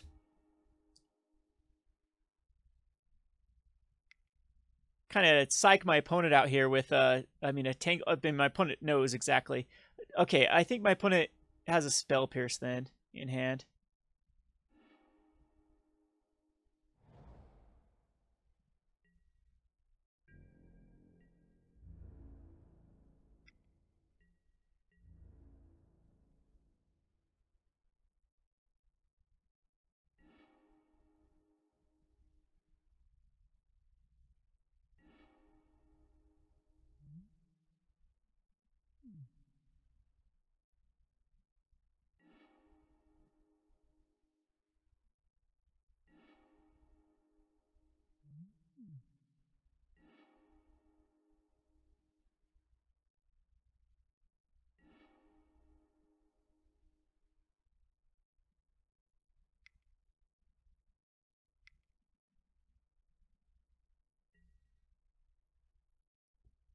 Okay. So maybe playing that Butcher Ghoul was not where we wanted to be. Still don't think I need to. Maybe, again, Life Goes On does get interesting. Just because it does. It's hard to kill a creature, though, in a turn. It allows... It's 2 more cards my opponent asked for lethal. All right, yes, we like to play first. This one is very acceptable again.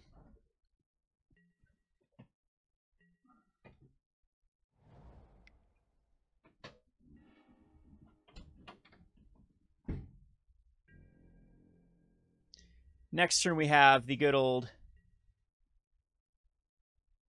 Brindle Shoat.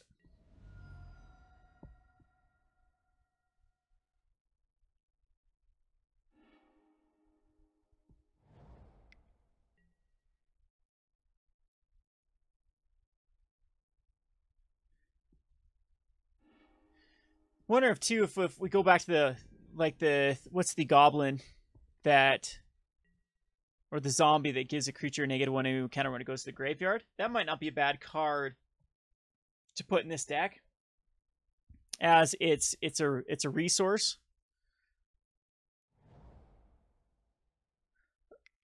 Let's go the Brindleshote.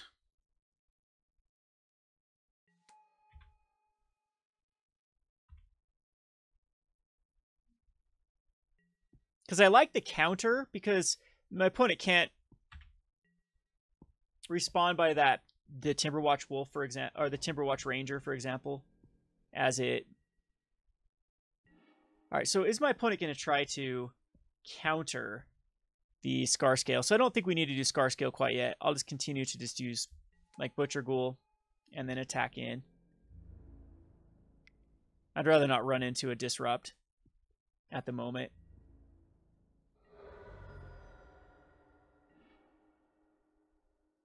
Well, Festering Mummy's just better than... Does Fume Spitter have the ability to sacrifice it on a stick? Or is does that do the same thing? One of them is when it goes to the graveyard. Maybe Fume Spitter is Fume Spitter uncommon? Festering Mummy wasn't uncommon, though. It was a common, right? Alright, so now I don't know if I have the choice here to... No, we'll still go Young Wolf. My opponent doesn't know about the Tragic Slip. Ugh.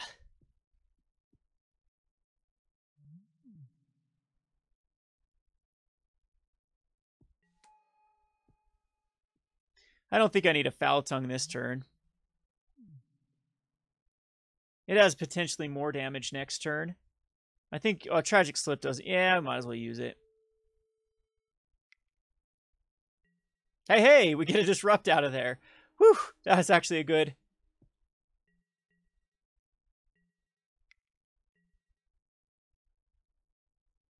Yeah, is Fume Spitter an uncommon, though? Skinrender is definitely an uncommon. Because Fume Spitter is actually... That actually seems really potent. Because that can hit Delvers. That can hit Tireless Tribe, for example, and they can't keep it alive. Yeah, Fume Spitter is a card we need.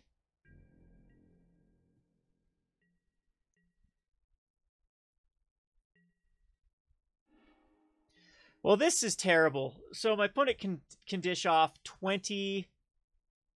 so 25. And if they just have it, they have it next turn. And there's not a lot I can do with the Tangle combo. So I think we need to try this. And we'll throw it on the...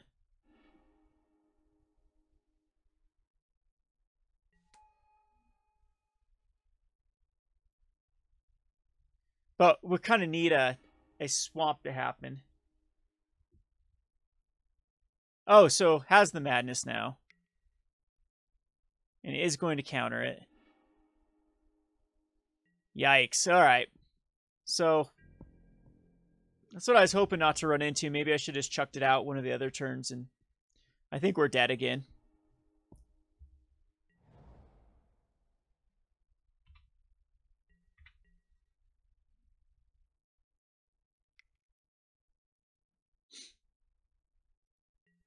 Yep.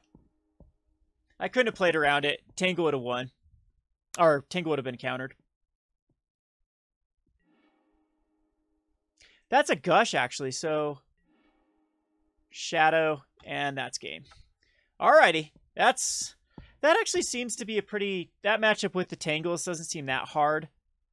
But, I mean, they're digging a lot better than we are. We got stuck on the 2 lands, and I couldn't react that way. So, go on to the next one. We'll check. Let me take a look at Fume Spitter while we're looking at stuff. Oh yeah, yeah. I think this is a card that absolutely wants to be in here. Not sure where it wants to be. If it wants to be in the main rather than in, because you can actually do it to trigger the Carrion Feeder, or not the Carrion Feeder, the Mortician Beetle. I think I'd rather have it than the Mummy, because the Mummy triggers on death, and that seems a little bit tough.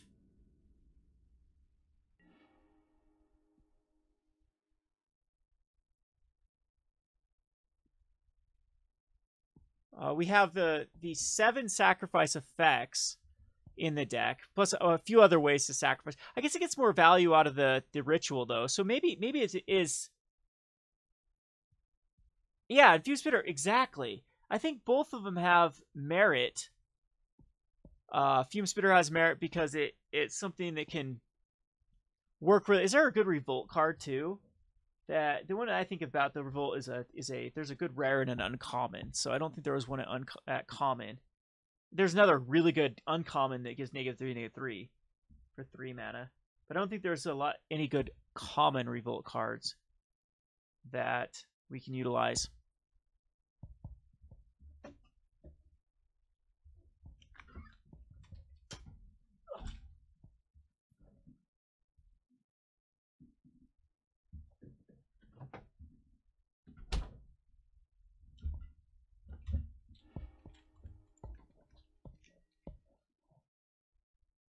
Can't keep a 1-lander. This one seems okay. Blister Pod, I think wants to be on the bottom at this point.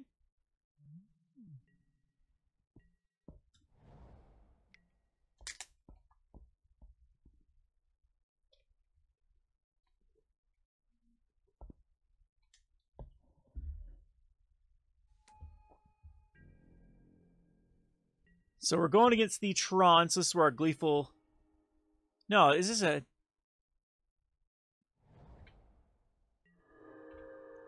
Oh, honestly, I'm not a big fan of these Jungle Hollows either. I'm thinking that the Rot Farms, well, maybe a split of the two.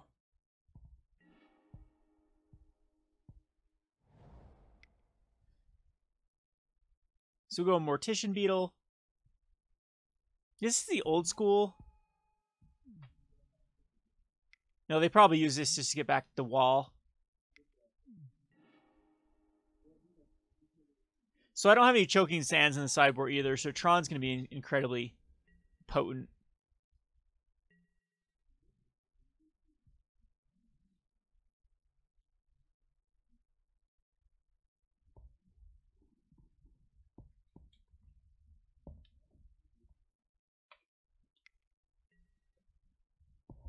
The Star.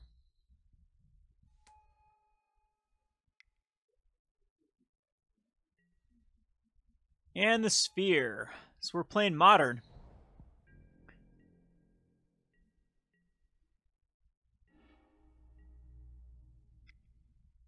We'll throw out the Young Wolf. That's fine. The thing is, though, we're pretty close to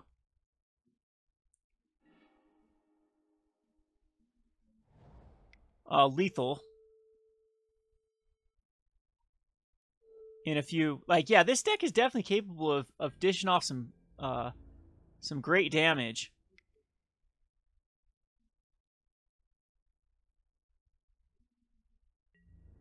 We do need a sack outlet though to get the Mortician Beetle up to where it wants to be. I can end up like so Tragic Slipping My own stuff doesn't really help that. We want the Blister Pod to die to give us an Eldrazi.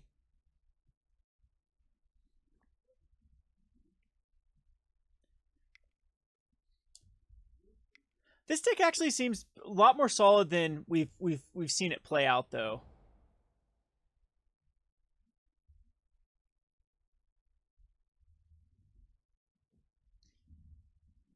Because if you've ever played Aristocrat's deck with like Raincors, when these two come back, essentially, that's a lot of damage that can be pushed through. So I like the amount of outs this deck does have.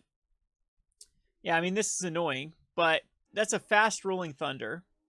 We end up getting a Blister Pod back and a Rancor, so a 1/1 and a 1/1 that can be enchanted with the Rancor and continue to apply pressure. So we get another Mortician Beetle. That's fine. Another Rancor on the Young Wolf. And they put us down to a 13. So if we effectively have another 3 damage in our hand.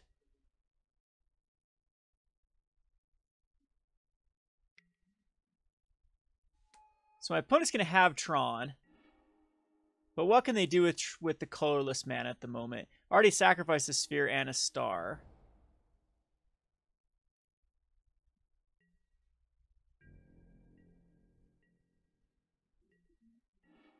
That is a pointless card. So it's attacking for 5. And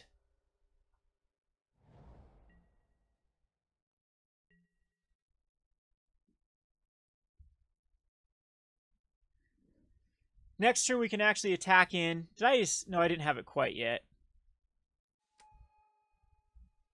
My opponent needs another Rolling Thunder. 5. And there is a red. There's 7. A Griff.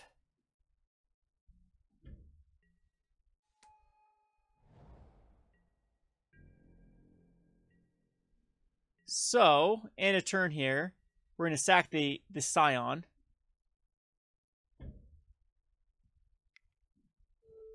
Tragic Slip the Griff. Put a +1/+1 counter on it. That does make it... Yeah, and then we have lethal.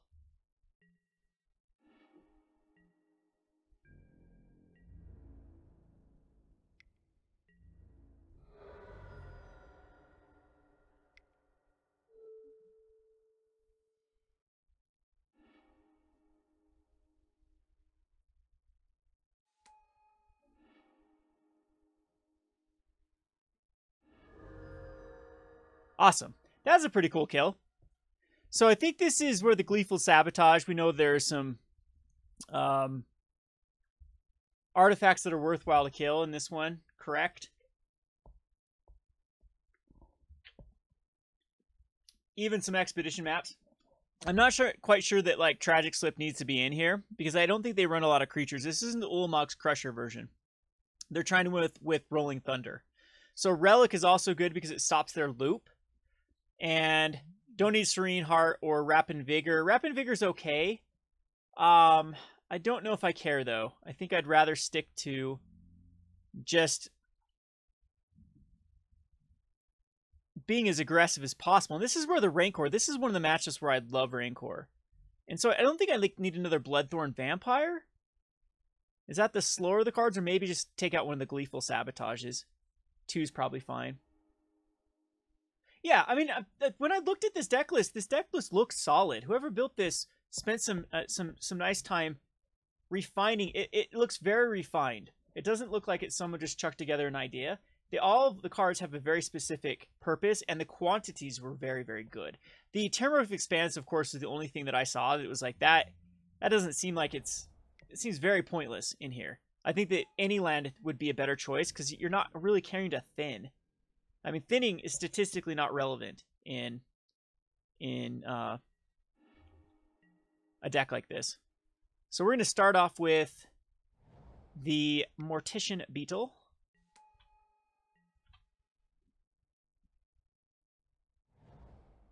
No, the Finger Marauder Tasty isn't in this new version. This is trying to get Mnemonic Walls, I believe, back. Like, the Fang Green has been cut for the pulse. They just keep... At least the deck list that I saw last, but... So, I don't... yeah, we don't kill a sphere here. We'll just put out a Butcher Ghoul.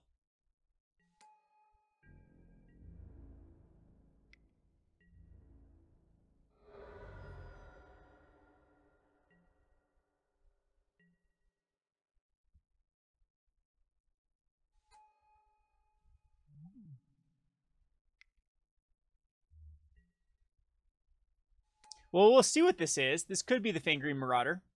And I'll bite my tongue. Oh, look at that, Tasty. I lose.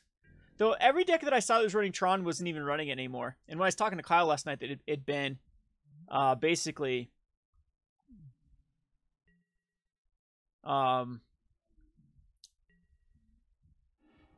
hadn't been played in quite some time. So here I think we do need the lands here. I don't think we go Gleeful Sabotage. Oh, no. Conspire, you have to tap a creature of your own color, correct? So I think it is going to be just to attack in first.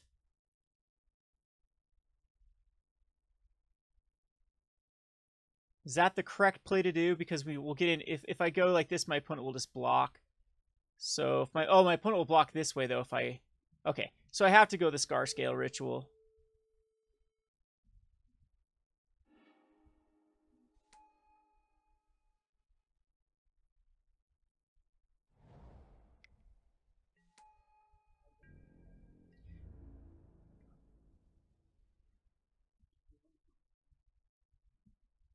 Okay, no, yeah, oh, that doesn't sacrifice from Magician Beetle get a +1. I'm like, why is it still 1/1? Because this does not sacrifice. It puts a -1/1 counter. So Ancient Stirring, see if he finds Tron. Oh no, he still ways away from Tron.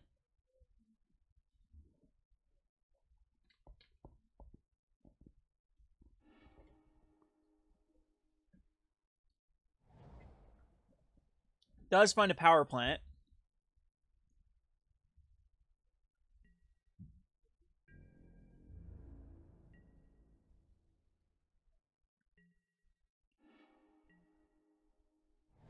It's not too bad of a... Other than my opponent does have land open for the spheres, so I don't know if it's worthwhile to attack in. I think that we just go for a Scar Scale Ritual. And we'll attack in first.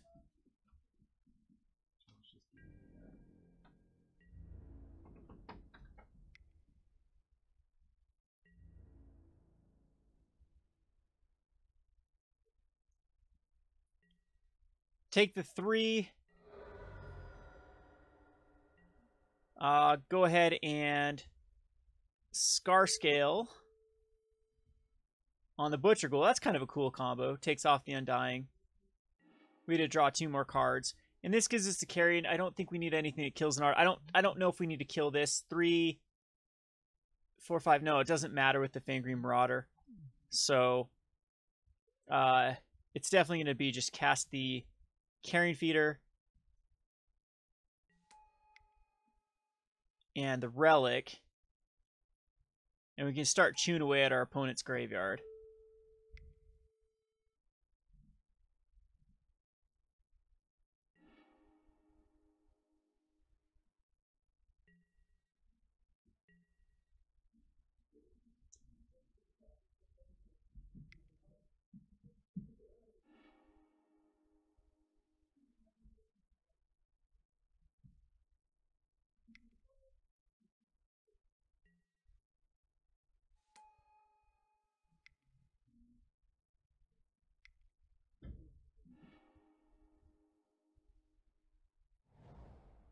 Just another tower. So we lucked out there that Tron wasn't established.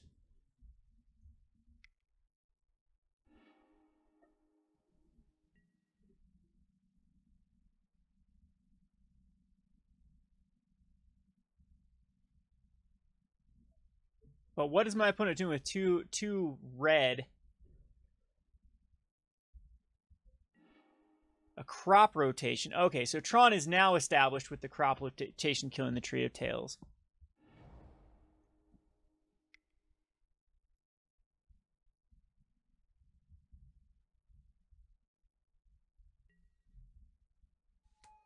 Another sphere. Jeez.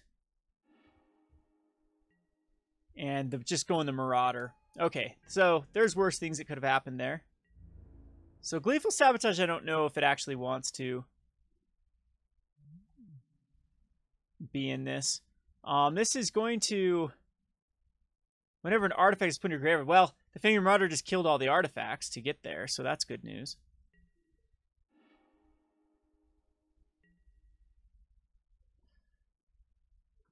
I think... I'm just going to use this right now. Yeah, it gives us another Carrion Feeder.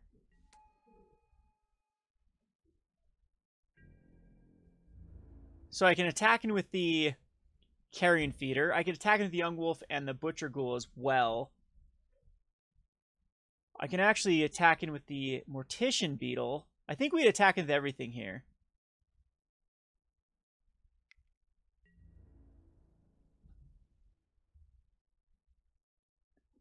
because this puts my opponent in some very, very awkward positions with where to block.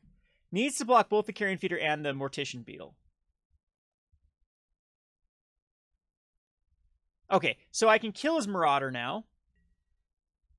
So we are going to sack. Do I care about the Fingering Marauder? So I can sack. That puts up to a 6/6. We kill the Fingering Marauder and kill the Fierce Empath, but kind of leaves us vulnerable to... So I'm going to sacrifice this Carrion Feeder.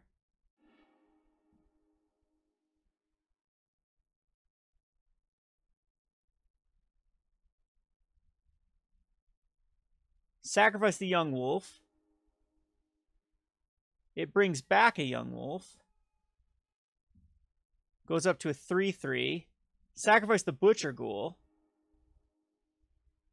Goes up to a 4/4.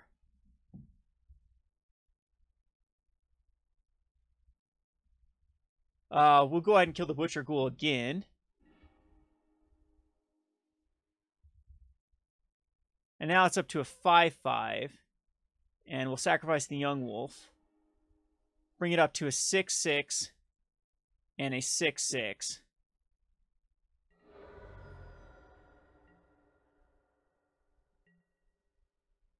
And then we can unearth. It doesn't matter. Either one of these. I think the Young Wolf's actually more potent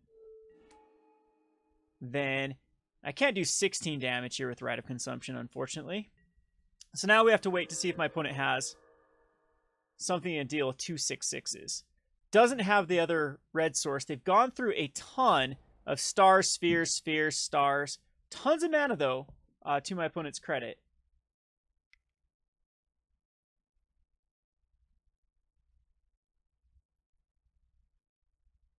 I'm not too afraid of another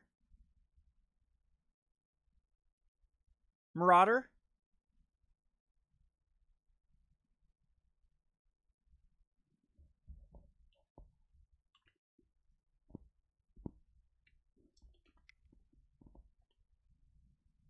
That's absolutely is annoying with the Wretched Griff.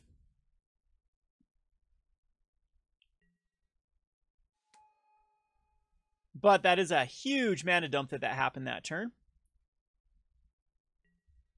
Another Ancient Stirrings. This could easily just hit more nonsense. Does have 4 more mana available. Finds just another Power Plant. So land has already been played this turn.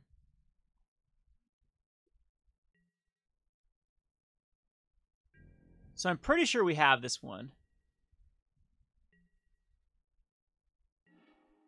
Nest Invader definitely is going to seal the deal. So we will attack in with everything.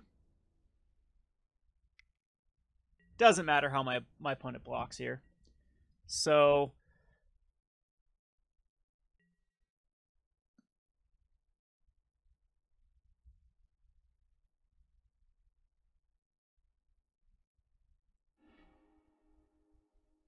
sack there, 8. Yep, that'll work.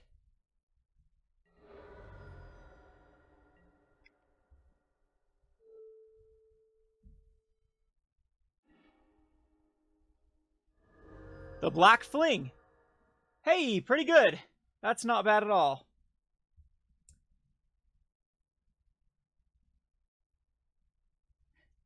Yeah, Funeral Charm wouldn't be bad at all. I don't want to get up to about 3 converted mana cost, though, because it's not impactful versus elves. Okay. Well, we're 4-4 in games played.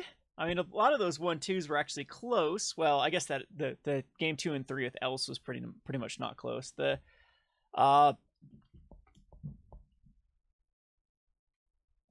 inside out combo is definitely very annoying.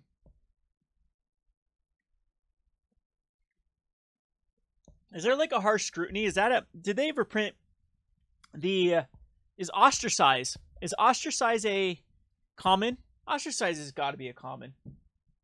If so, man, that's a good little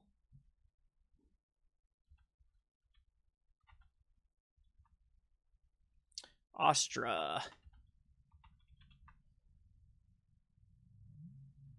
Choose target opponent. Target opponent reveals your hand. You choose a creature card from it, the player discards it. Ostracize actually seems pretty good in Pauper. Against the Kiln Fiend decks, the Inside Out combo decks, even Elves. Ostracize seems super good versus Elves. You can rip out one of their cards proactively from their hand. The whole thing is Elves can just unload their hand, and then it can be a dead card at that point. Ostracize, though, against Inside Out, man, that's just brutal. But they could probably dig for the third. The second, third, and fourth ones.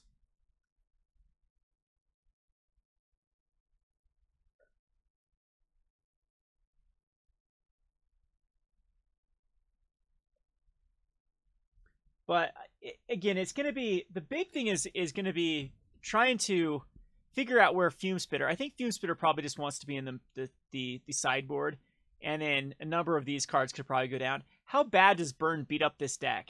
Because if Burn is that big of a problem, Life Goes On could probably go down to 2, because statistically speaking, 2, 3 is where you want to be to see a likelihood of seeing 1 per game.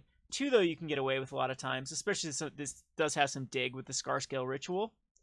But Fume Spitter, I think, is going to be key versus decks like the Elves or decks like the Tireless Inside Out combo. This seems really good. And same thing with the, what was it, the Funeral? No, not Funeral. The...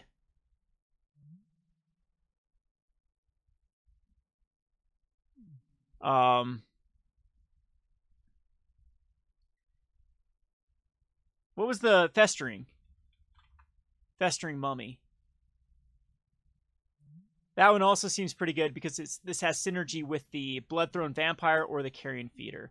But at that point, I don't know if we care about a +1/+1 counter or +2/+2. I think we'd rather have one on a stick.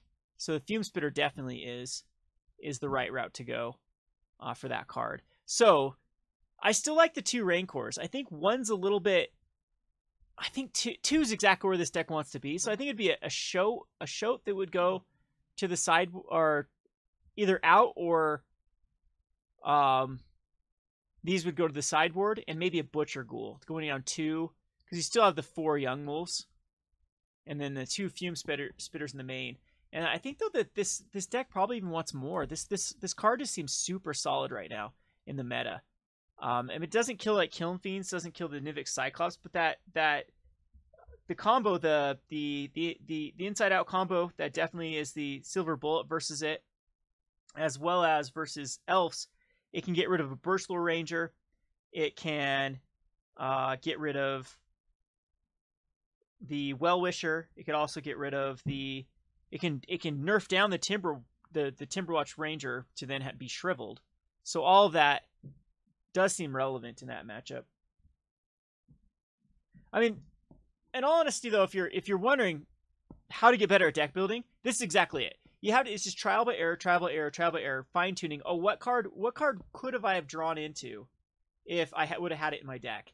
And that's how I've been able to fine tune that Marionette Master deck to a T. Because to be honest, Teamer Energy and Ramming Up Red weren't even that. They were pretty 50-50 matchups, but it was fine. It was when I finally got to the point to tune them to where they're above the 50, up to the 55, 60, 65% win percentage versus those 2 decks, is where the deck became amazing, because that's the majority of the decks you'll see. And so I'm sure Pauper has its flavor of the weeks too, and having a deck specifically tuned towards the decks you're gonna face is going to lead to a lot more success than just going to strictly just net decking a particular cut and paste type cookie cutter build. So highly suggest, even if you are running mainstream decks, to fiddle around with those. Always try to fiddle around with options that you would find that would have been the good card versus a specific matchup. Because I think when I originally built Marionette Master, I was trying to go more of the combo, and Torrential Gearhulk was the big thing. So I had to dedicate a lot of sideboard for combating Torrential Gearhulk. And it's... It's a totally different ball game right now in standard, with every matchup being Ramen Up, and every matchup's either Ramen Up or Teamer. It's pretty much all the other decks are non-existent. I hardly ever go up against them. It's like 1 in 4 matches, 1 in 5 matchups.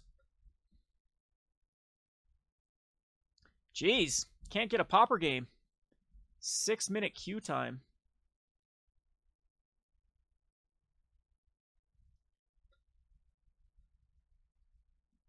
Let's go ahead and check out some other Pauper. So what Pauper decks interest you? For future episodes too, I'll probably have a better theme going. For this particular video series, I'm going to try to do some more crazy brews. And they'll most likely be in standard, but I'm sure we can give Pauper a go from time to time. It looks like, okay, so Stompy got beat out by, since they've updated this, by this Tron deck. This is a Tron deck. See, Tasty? This one doesn't have any Marauders in it. This is what I was talking about. I didn't see any Marauders in this particular build.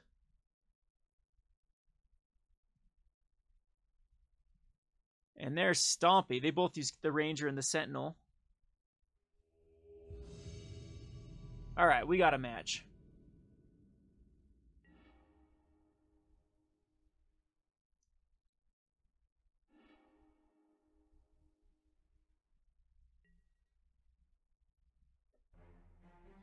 Okay, so I think this is... It's rough, but it's keepable. We draw on any creature, this gets really good. Okay, so we're going to get a hopefully different matchup than we've seen. Tasty's going to try to queue up, and then he'll be able to see my screen and then have perfect knowledge. Right, Tasty?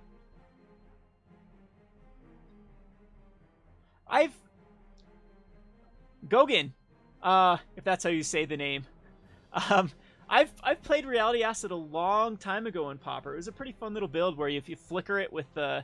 Was it the core? Geez, what is that? The 2/3 flyer.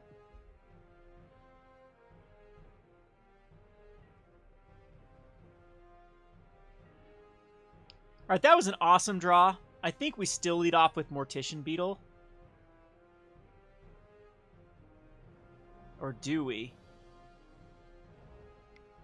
Yeah, we'll go Carrion Feeder because if they have the shocks, this is the better card to kill. I think we want the Mortician Beetle to stick around. Especially if we get a Young Wolf next turn. Firebrand Archer. We actually don't have a way to deal with it at the moment. That is not a good sign. Rot Farm. I think that is probably the right call because we can put out a Mortician Beetle.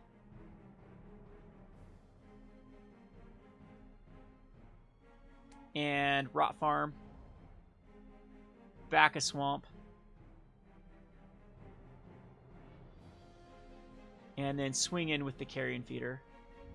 So we do need to find another creature to really... A Tragic Slip would be awesome too here. Of course, Skyfisher. Yep, that's the card, Fatal. Yep, I played a Reality Acid deck before. They still use like Cloud Shift too. Or not Cloud Shift. What's the one that could just bounce as a permanent? And... you can do some pretty shenanigans things with the Reality Acid.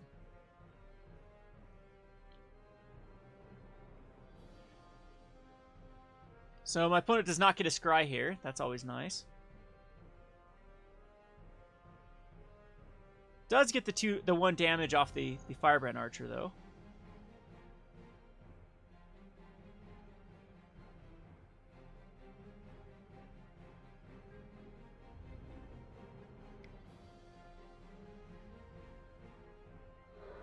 Two of Abyssal Gatekeeper. Michael, keep that in mind. We'll look at it while sideboarding our next game. Because when I was looking at Pauper, this was definitely the archetype that I liked the most.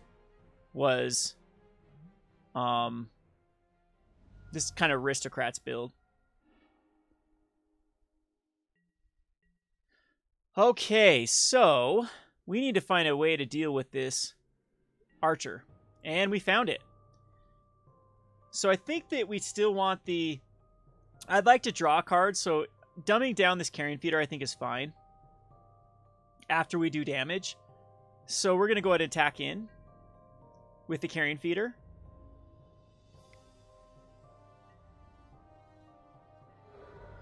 And we can just... well, I'm gonna want some more information here.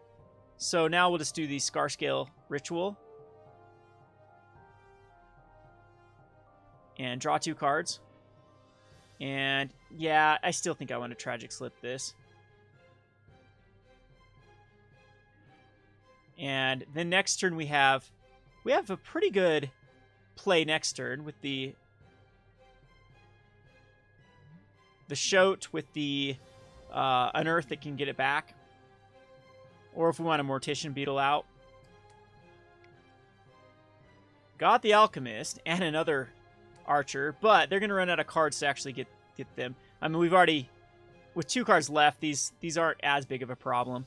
Okay, so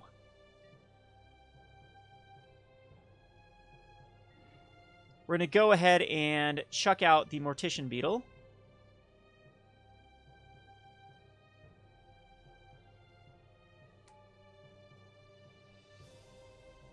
And I think I'm going to unearth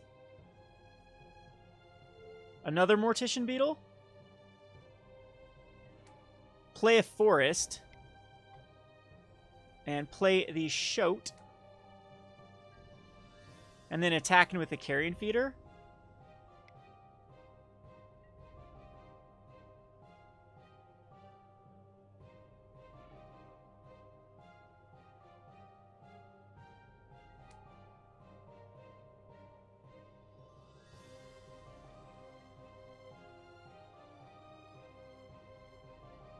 And get my opponent down to a 15. Unfortunately, though, we are flooded. The Rite of Consumption, though, is an awesome card out of that can kill if my opponent does. This card is doing a lot of work. And maybe that's why the people are going down to like a 1 of Rancor, 1 of Rite of Consumption, and not the 2 of. I'm sure there'll be a right number. Now, could I die here if they have like a Fire Blast? And the answer is yes. I'm still at a pretty decent life total at 9. Okay, another Thermal Alchemist. That's fine.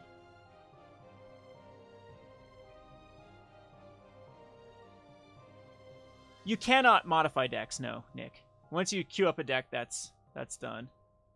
Briar and Gatekeeper. I don't know what either one of those cards do, so we'll look at them. The Bloodthorn Vampire I do like, though, because it gives you the sack on a stick. And without that, it's only Carrion Feeder. But I agree, it is definitely one of the weaker cards.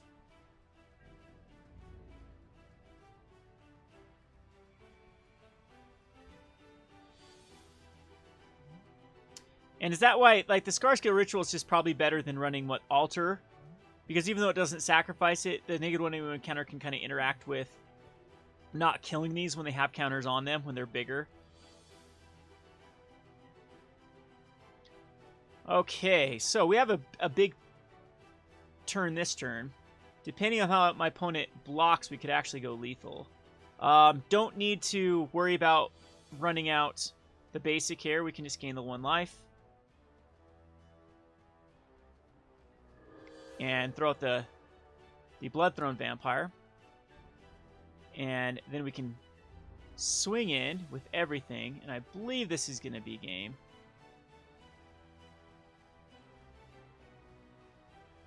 Do I still have the market prices on? The thumbnail and the title should have switched. Did it switch back to this stupid? I always have to check the live stream. I have some sort of YouTube bug going on where it... Nope, it should say... On my end, it does say Janking off live. But I've been having a problem with YouTube that it keeps defaulting back to, like, not even last stream, like 2 streams ago's title. So did my opponent not block here? Yeah, we're in my block, so I think we just go for lethal here.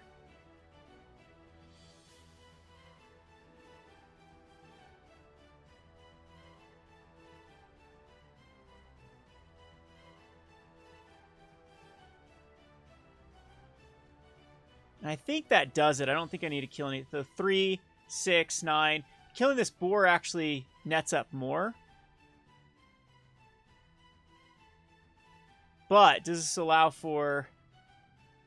Yeah, it doesn't matter, because that's still lethal. 3, 6, 9, 12. Plus, we could sacrifice more anyway.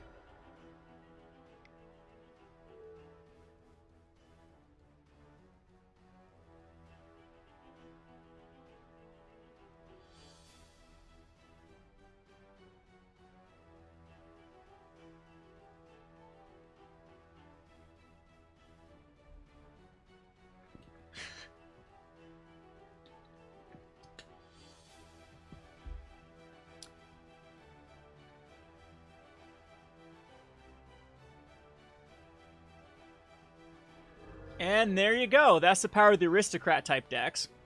So here's where we get these beauty life goes on. The shrivels are actually kind of interesting because one of the key cards is going to be the archer, but it's not necessary. I don't think we need a Rapid Vigor. I don't think we need a Relic of Progenitus or a Serene Heart or Gleeful Sabotage or Tangle. None of these are important. So I like a Nurse here because I'm sure my opponent's going to be running ways to... Do I need Rancors? I don't think Rancors are good here either, and one of Bloodthorn Vampire. We will run this last Rite of Consumption because it does gain life. So it is a way for me to get back in it. So we will submit it. Your weak joke, Purple. Yep, I got paranoid in check to make sure that everyone knew I was jerking off in here rather than doing it market price.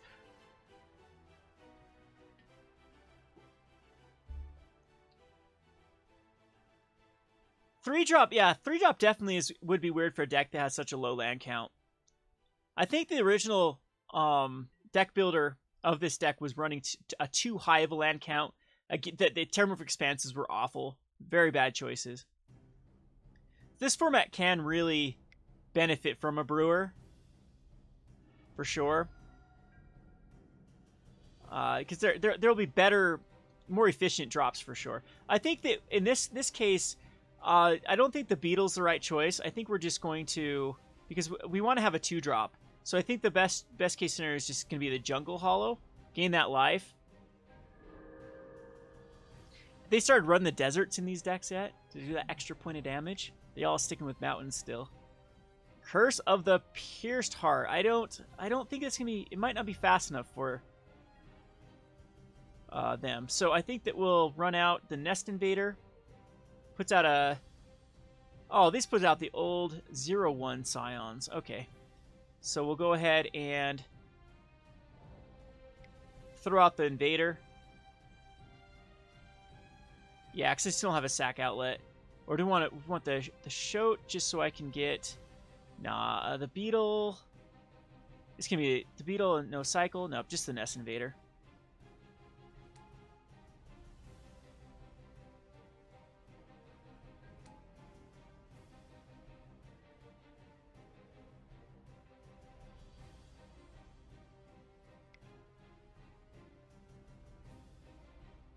Still gonna go for my face. I mean, that's a good plan.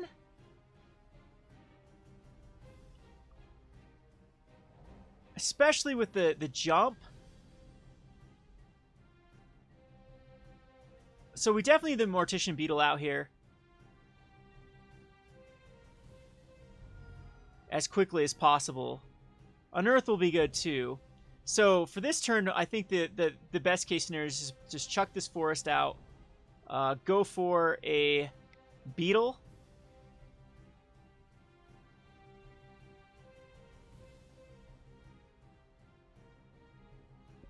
Let's see, we can add one here. So yeah, we'll go for the Beetle.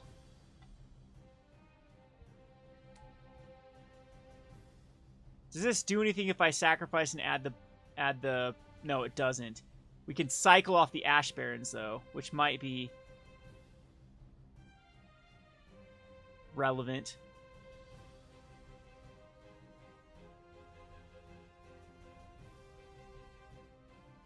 And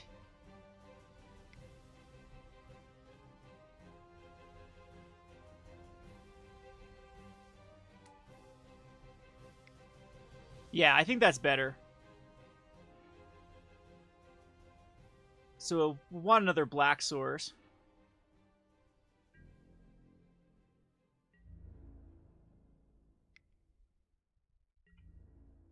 And the race is on because again, we can dish off some pretty decent damage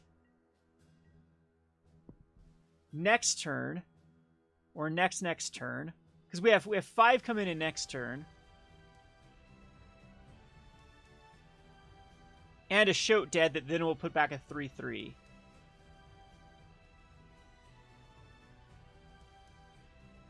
Rogue Heartbreaker, purple. I'm already taken, man. You keep hitting on me, but Tasty's my love.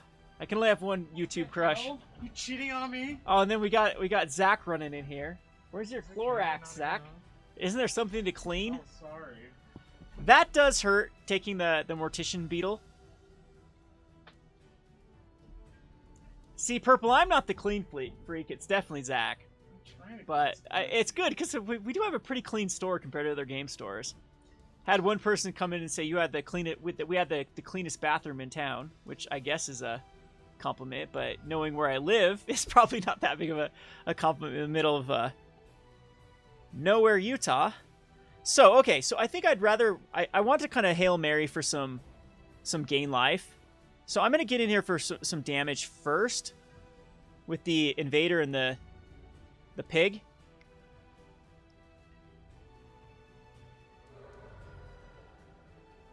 And then now we definitely need to Scar Scale.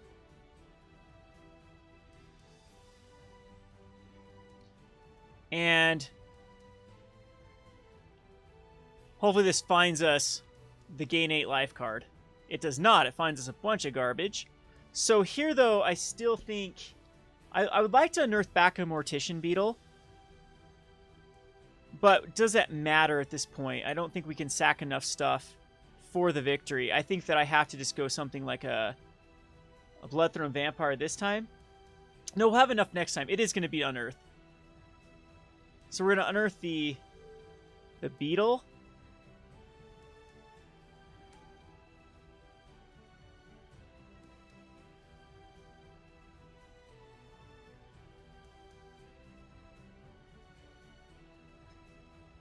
You guys keep talking about Bloodbriar. I'm going to have to definitely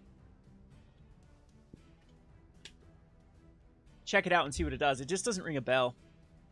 All right, so Martyr is absolutely rough here. Well, my opponent only has 2 cards to reveal, so it doesn't get rid of the boar. Down to a 7. Blister Pod will be nice.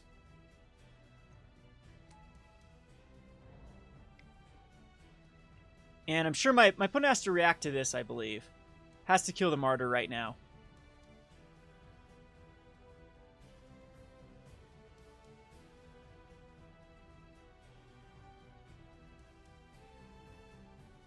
Maybe I should have done that before the Blister Pod.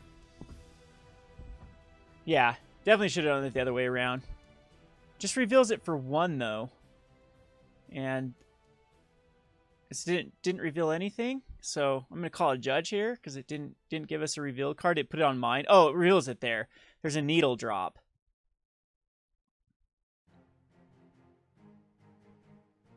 But my opponent screwed up. Yep, the Martyr. It's whenever a player sacks a creature. That is pretty cool.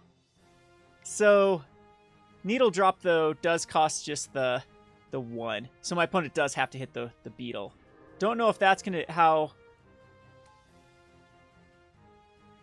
necessary that's or how relevant that is going to be.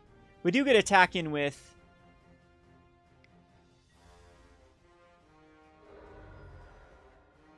Could I have sacked the Eldrazi Scion in response there? Or was that still on the stack? I think I might have messed up there. I wasn't paying attention.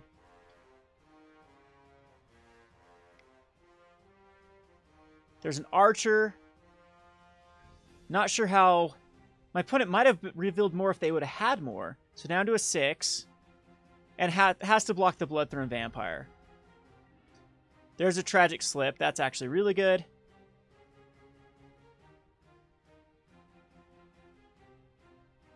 think we might have it. 2, 4, no, okay, so this pumps up 1, 2, so 5,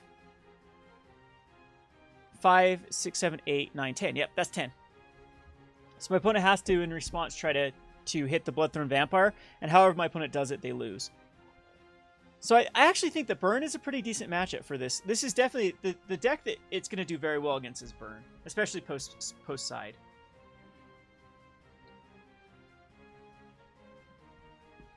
So let's get this out of the way right now.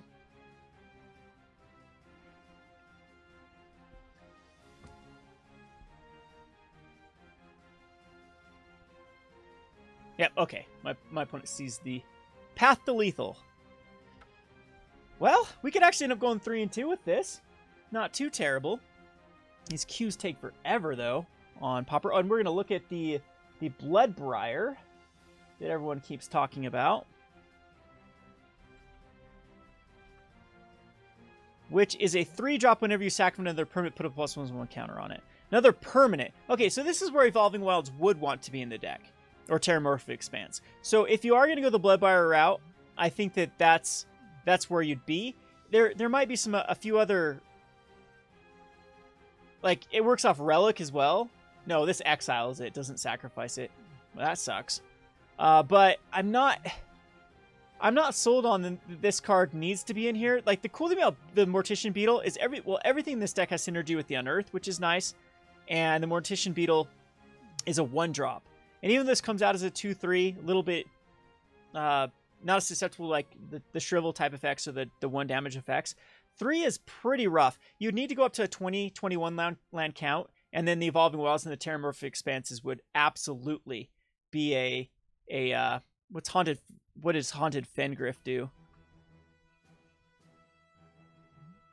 Sacrifice, return a creature at random from your graveyard or hand. It's another one that does, sacrifice it. Yeah, that's fine. Then, what was the other one? Abyssal something? Gatekeeper or a Safekeeper? Abyssal? Is that how you spell Abyssal? Abyssal Gatekeeper. When Abyssal Gatekeeper dies, each player sacks a creature. That could be a huge liability in this deck.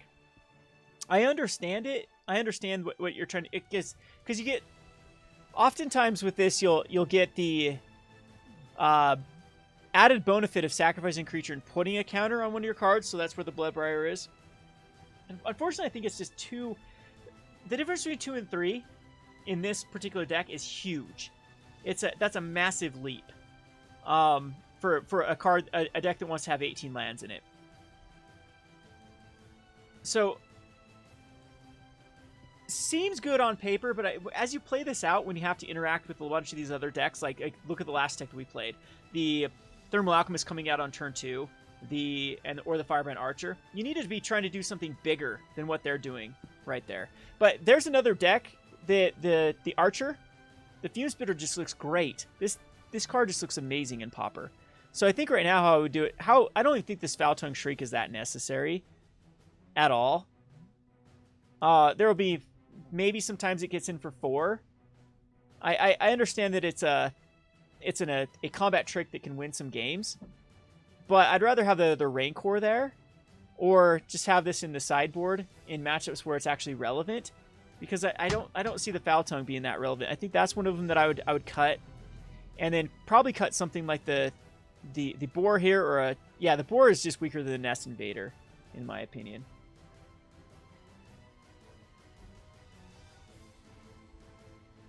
Yeah, I agree. I think the Bloodbriar and the Haunted Fengriff, you would definitely make this deck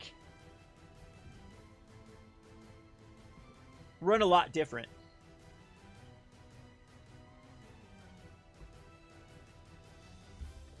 You'd want more cards like the Nest Invader. Isn't there another card, too, that's a Nest Invader in the... Eyeless Watcher is a common. It's a 4-drop that adds 2 Eldrazi Scions. And then there's also the 2-mana one that's a... No, it's a 3-mana one that is a 2/2 and adds a 1/1. And I think that would make a pretty sweet deck for Pauper. We'll have to check that out and see. Tortured Existence, that's another one you can sacrifice a creature. Absolutely. Yeah, those type of things. All right, so this is not a keepable hand. If we had even 2 black sources, I would do it, but I don't think this is where we want to be. So I'm going to ship it back. And this is actually even worse. We do have a cycler, but I do have a scry. I'm going to keep it in a... Put the beetle on the bottom, actually. So this is the problem with 18 lands, though. You are going to hit these one-landers quite often. We can interact with what our opponent's doing. Now, this is where the Bissell would be very good against, is these Bogle's lists. However, we scry and get a Mortician Beetle anyway. Yeah, and it does say I put on the bottom there, Empty Joe. Alright, so Mortician Beetle there. This is going to be an interesting matchup. This is where the Innocent Blood would be really, really good.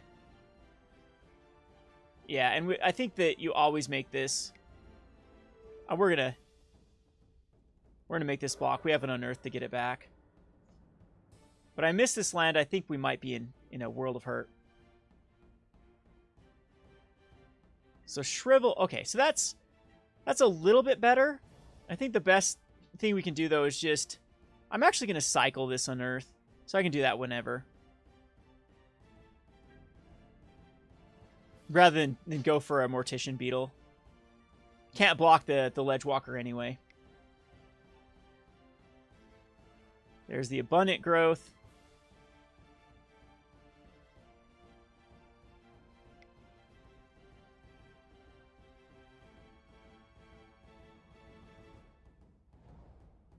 And a Crumbling Vestige.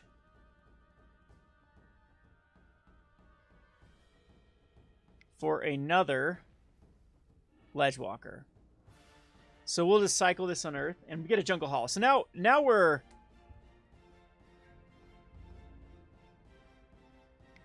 at least have a game plan. My opponent doesn't have any enchantments as of yet. What's the one they want? They want a Mask in this one, I believe. And the Jungle Hollow and the Carrion Feeder is something I definitely race with my opponent. These 2 Tragic Slips are pretty much dead.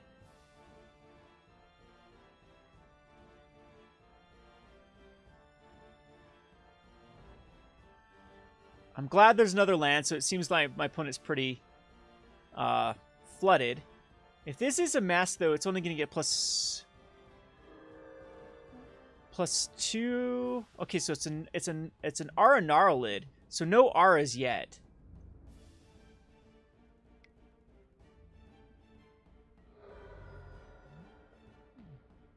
For each Aura on the battlefield. Okay, so it's got the Abundant.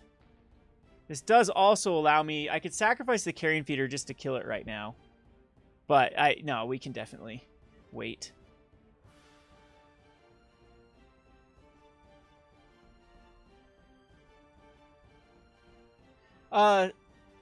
Sons, I talked a little bit about how there are a few things in Pauper I don't like.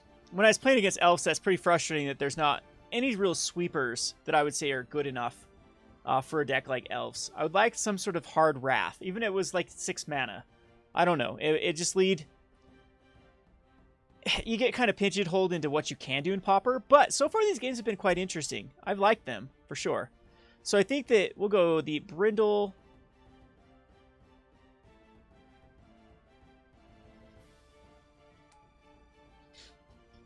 And I think we're just going to...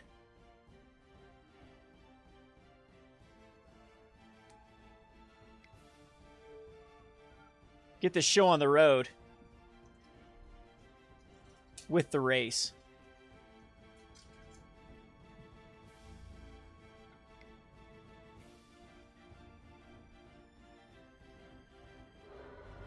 Too bad Rapid Hybridization and Pongify aren't those both uncommons. There's a pretty cool little tech modern deck I haven't seen in a long time running Strangler Geist and Young Wolf and Pongify. This can be a very annoying card to deal with. The Armadillo Cloak. Because this is going to make racing a lot tougher. But the Carrion Feeder can still get there. We just need the now we need the Mortician Beetle back. So, It's not out of the question, though. Another Jungle Hall, of course, is bad, so we're at the opposite end of the spectrum of where we were. So we'll Nest Invader.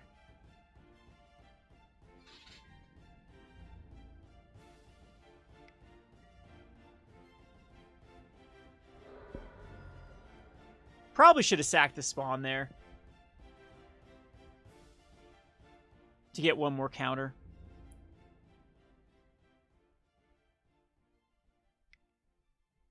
Taking 4, gaining 4. Hunger the Howl Pack would be okay, but I think that cards like Rancor or the other card, I mean, you're going to be competing with those slots.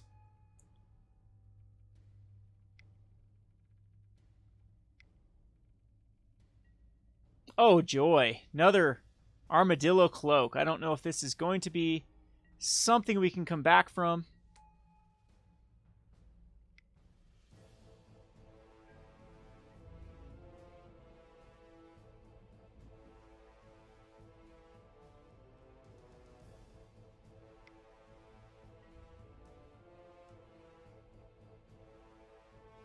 He's smartly on the Carrion Feeder, so I don't need to do anything this turn.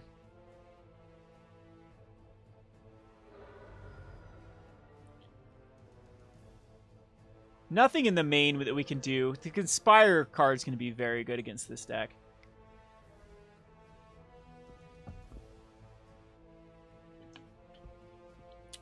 Alright, just missed. Final lands.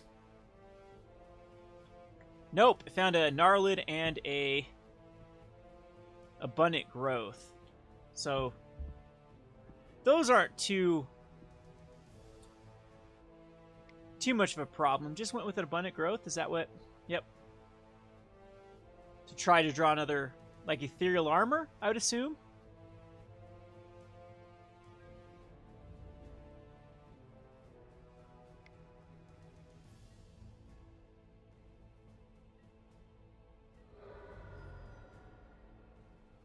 So can I do 21 damage in a turn?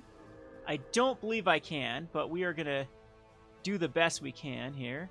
So we're going to sack the Butcher Ghoul.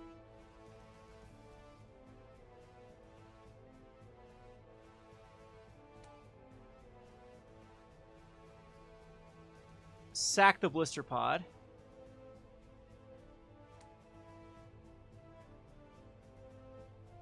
And Rite of Consumption is basically the only card that I think that I can even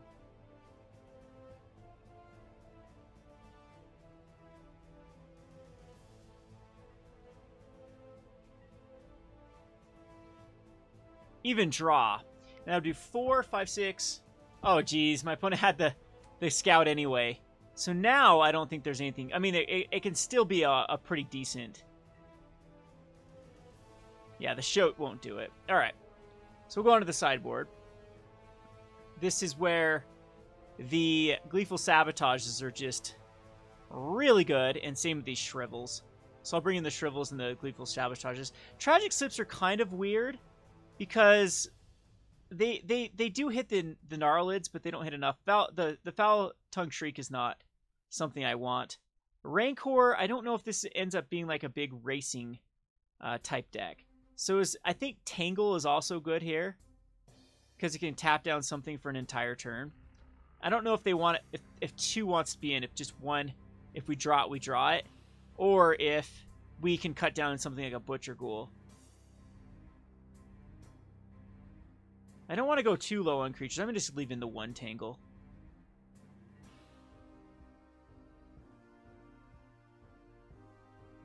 Keep it, but I'm not happy with it. We have a lot of work. The good news is the Double Mortician Beetle can definitely race with those type of hands that we just saw. So, I'm going to lead off with the Young Wolf. Next turn we have the Golgari Rot Farm. So we don't have the greatest first turn play into second turn play. But after that, we have some solid. If I draw a Black Source, I will just crack down a Mortician Beetle. Alright, so no Black Source there. We'll go ahead and attack in with the Young Wolf.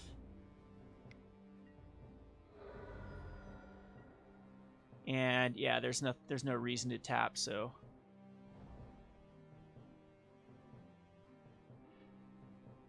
All right, so next turn we have a pretty good play. We'll have the Mortician Beetle and a Nest Invader.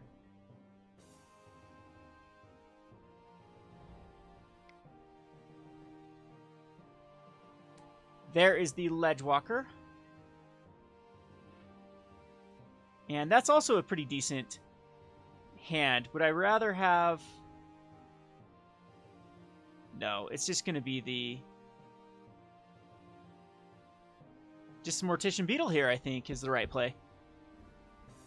And then play the Jungle Hollow, because that allows us for a bigger play the turn after that. No, it's going to be... I think we're going to just play the Forest.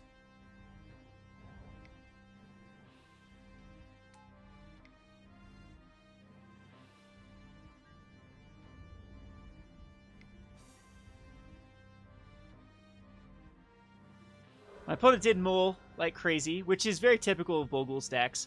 You have to have a good mix of creatures and ways to enchant them, and a lot of times you get stuck with handfuls of both.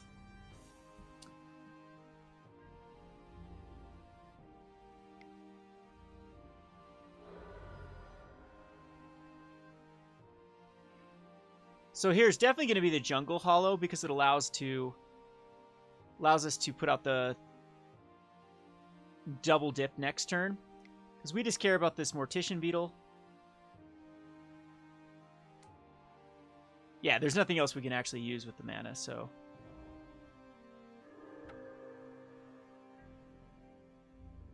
And tack in with not the Scion. There's no point.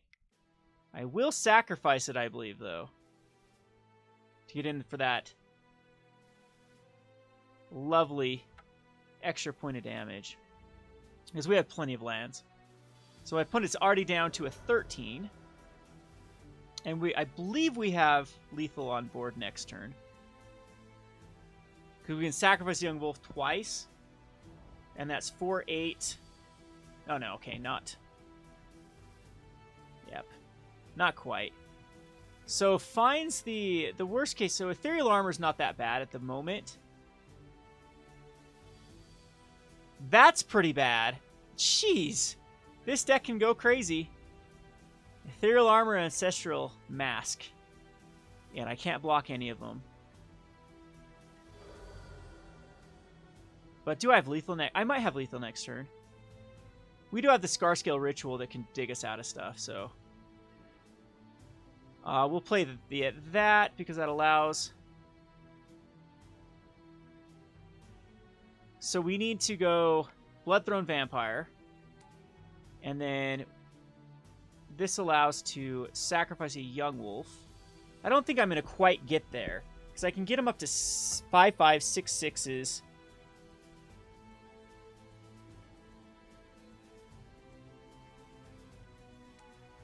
Oh wait, I think we have lethal here. Because I can sack itself. And now we can actually take away the counter. Yep. And that allows us to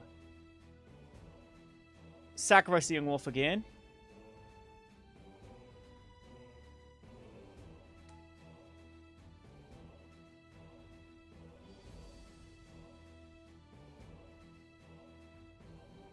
Okay.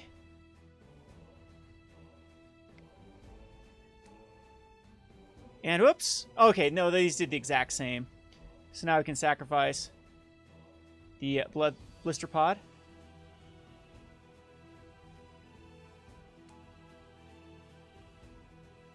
And then we can sacrifice the Young Wolf.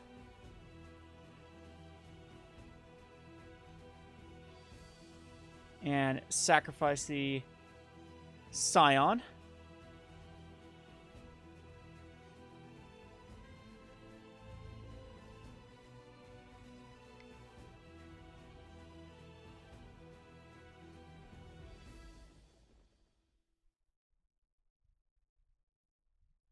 And that is game. So we could actually do a ton of damage there. So, hey Mara, long time. We are playing some Pauper. I think this is going to be my last game, though. Last game. You get on for my very last game. Before I close the stream down. Testing out an Aristocrats deck.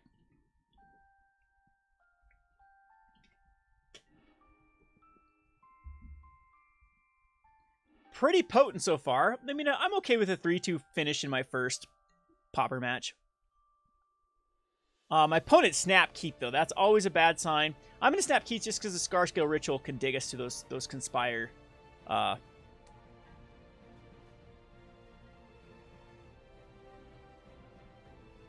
So Jungle Hall is good here. Pass the turn.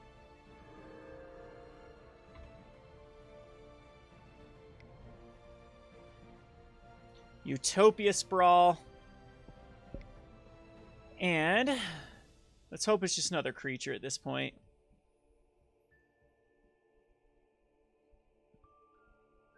Crazy how there's a lot of modern archetypes in this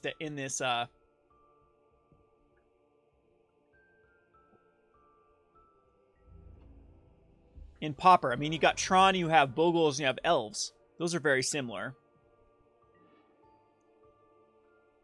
Not like in the land, but at least it was a black source because this will help us out later down the road. So we'll go Mortician Beetle, Blister Pod, and that's that. All right, so let's hope for no unblockable at the moment. I mean, Glade Scout is not nearly as good as the... That one is going to be rough. Really? I think that's a snap.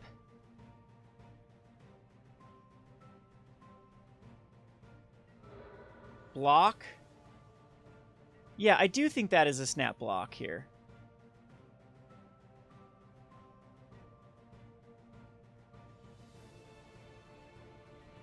Jeez, well, we're not getting the... I think we just sacrifice this Eldrazi Sign rather than... Because it puts a counter. And at least nets us up in mana. And so we can fiddle around with that mana, hopefully find something to do with it. Well, we can do with it right here.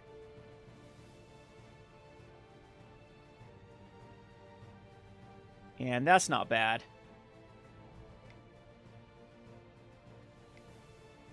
Got ourselves a Nest Invader. Unfortunately, though, we are pretty flooded. We're very vulnerable to Rancor. We're very vulnerable to a trample, any sort of trample effect. And it does look like that's what's coming down. Okay. I think that was a huge mistake on my opponent. Oh no, I can't block it. I can't block it. Yeah, that creature with power less than Aura can't block it. That is nuts. Okay, so I have to just try to find the Conspire card. And the only thing I can kill is two Auras, though. So this Aura Gnarlid's still going to be an issue. So we need to dig, dig, and dig.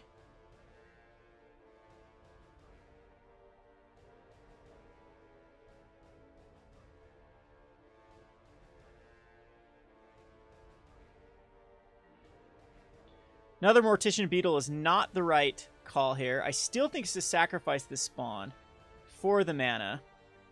I'm actually going to put a -1 encounter on this Nest Invader.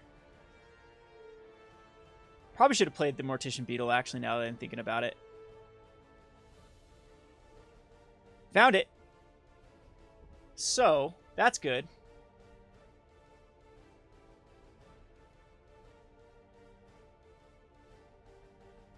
Do I need to... Yes, I should throw out this just basic forest here. Because it allows me to go the Beetle. I think I have to use this right now. So as an additional cast with Conspire, we're going to kill this and this. What the hell? Why isn't it a lot? Okay, so undo. I've never used a Conspire card on MTGO, so cast with Conspire. Choose target artifact or enchantment. Okay, choose that. Uh-oh.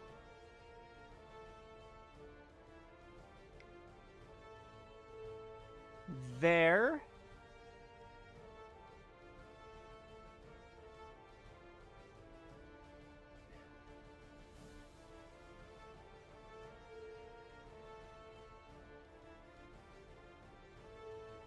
What the hell? Okay. Am I doing this wrong? Choose target artifact or enchantment. It's just going back and forth. I can't...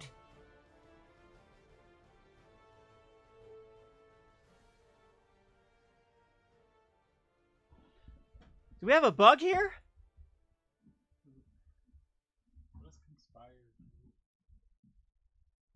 Two of the same color? No. As you cast this spell, you may tap two untapped creatures you control. You're right. Okay, that's what's happening. Two untapped creatures you control that share a color with it. Okay, so we can't use it quite yet. I see what's happening. Okay, that's... I am just misreading what Conspire does. It has to have two other creatures. So that sucks. I think we might just have to kill the Ethereal Armor, though, and we're still to a 4/4.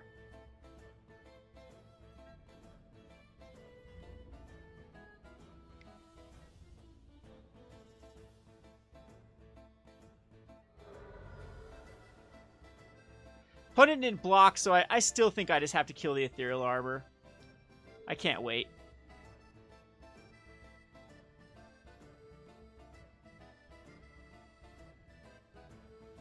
I think we are dead here if we didn't.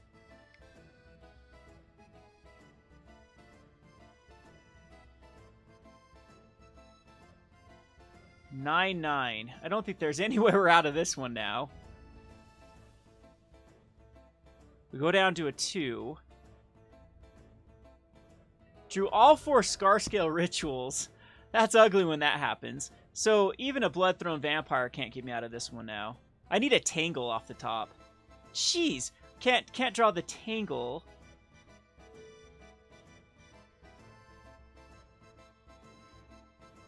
Blister Pod doesn't do anything either. Tangle wouldn't do anything now either. So I think we just lost this one because of Carrion. See what we would have drawn.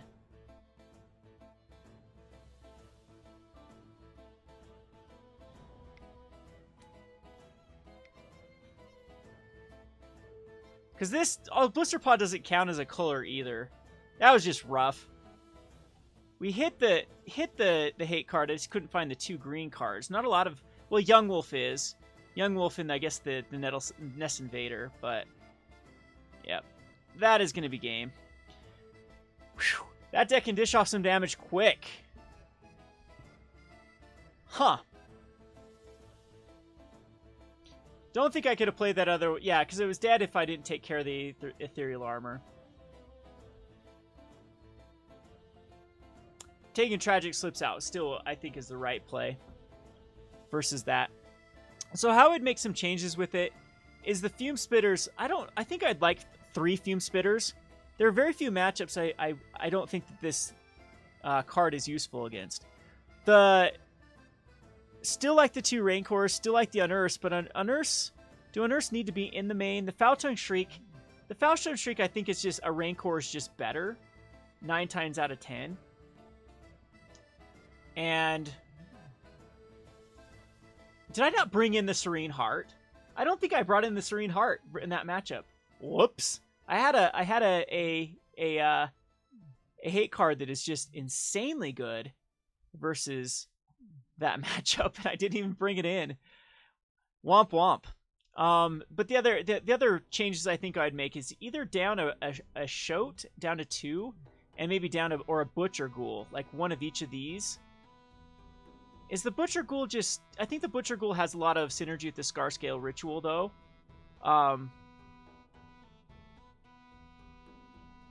Yeah, that's how I'd run this. I don't think there's another card. Because the Nest Invader is probably the most powerful one.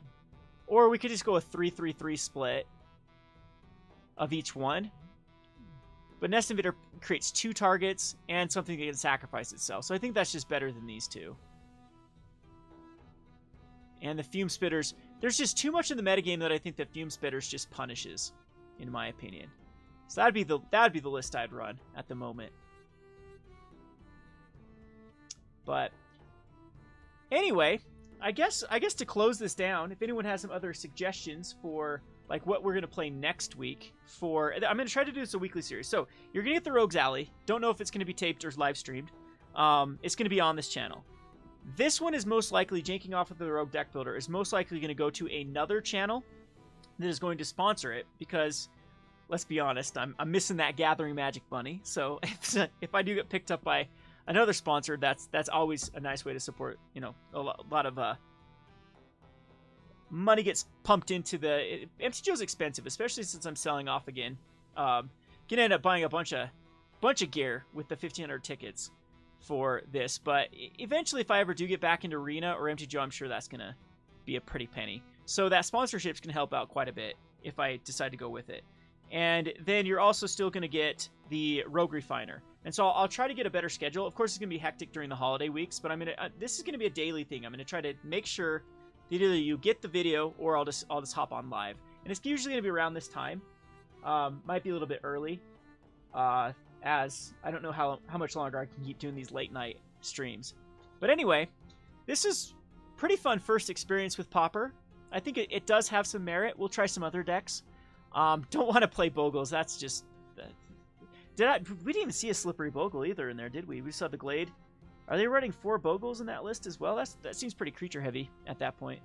But anyway, we'll try some other ones that look interesting. And maybe try to brew particular decks. This one would be definitely the most Kevin deck out of the ones I looked at. I always like synergy decks that work off each other, so cards like Mortician, Beetle, Carrion Feeder.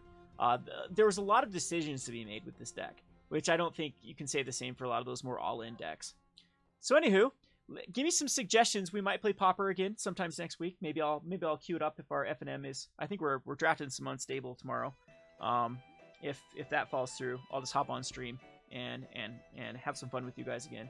But anyway, I appreciate everyone watching. Just send me your deck list if you want any advice for for the weekly Rogue Refiner. That's where you send me the deck list.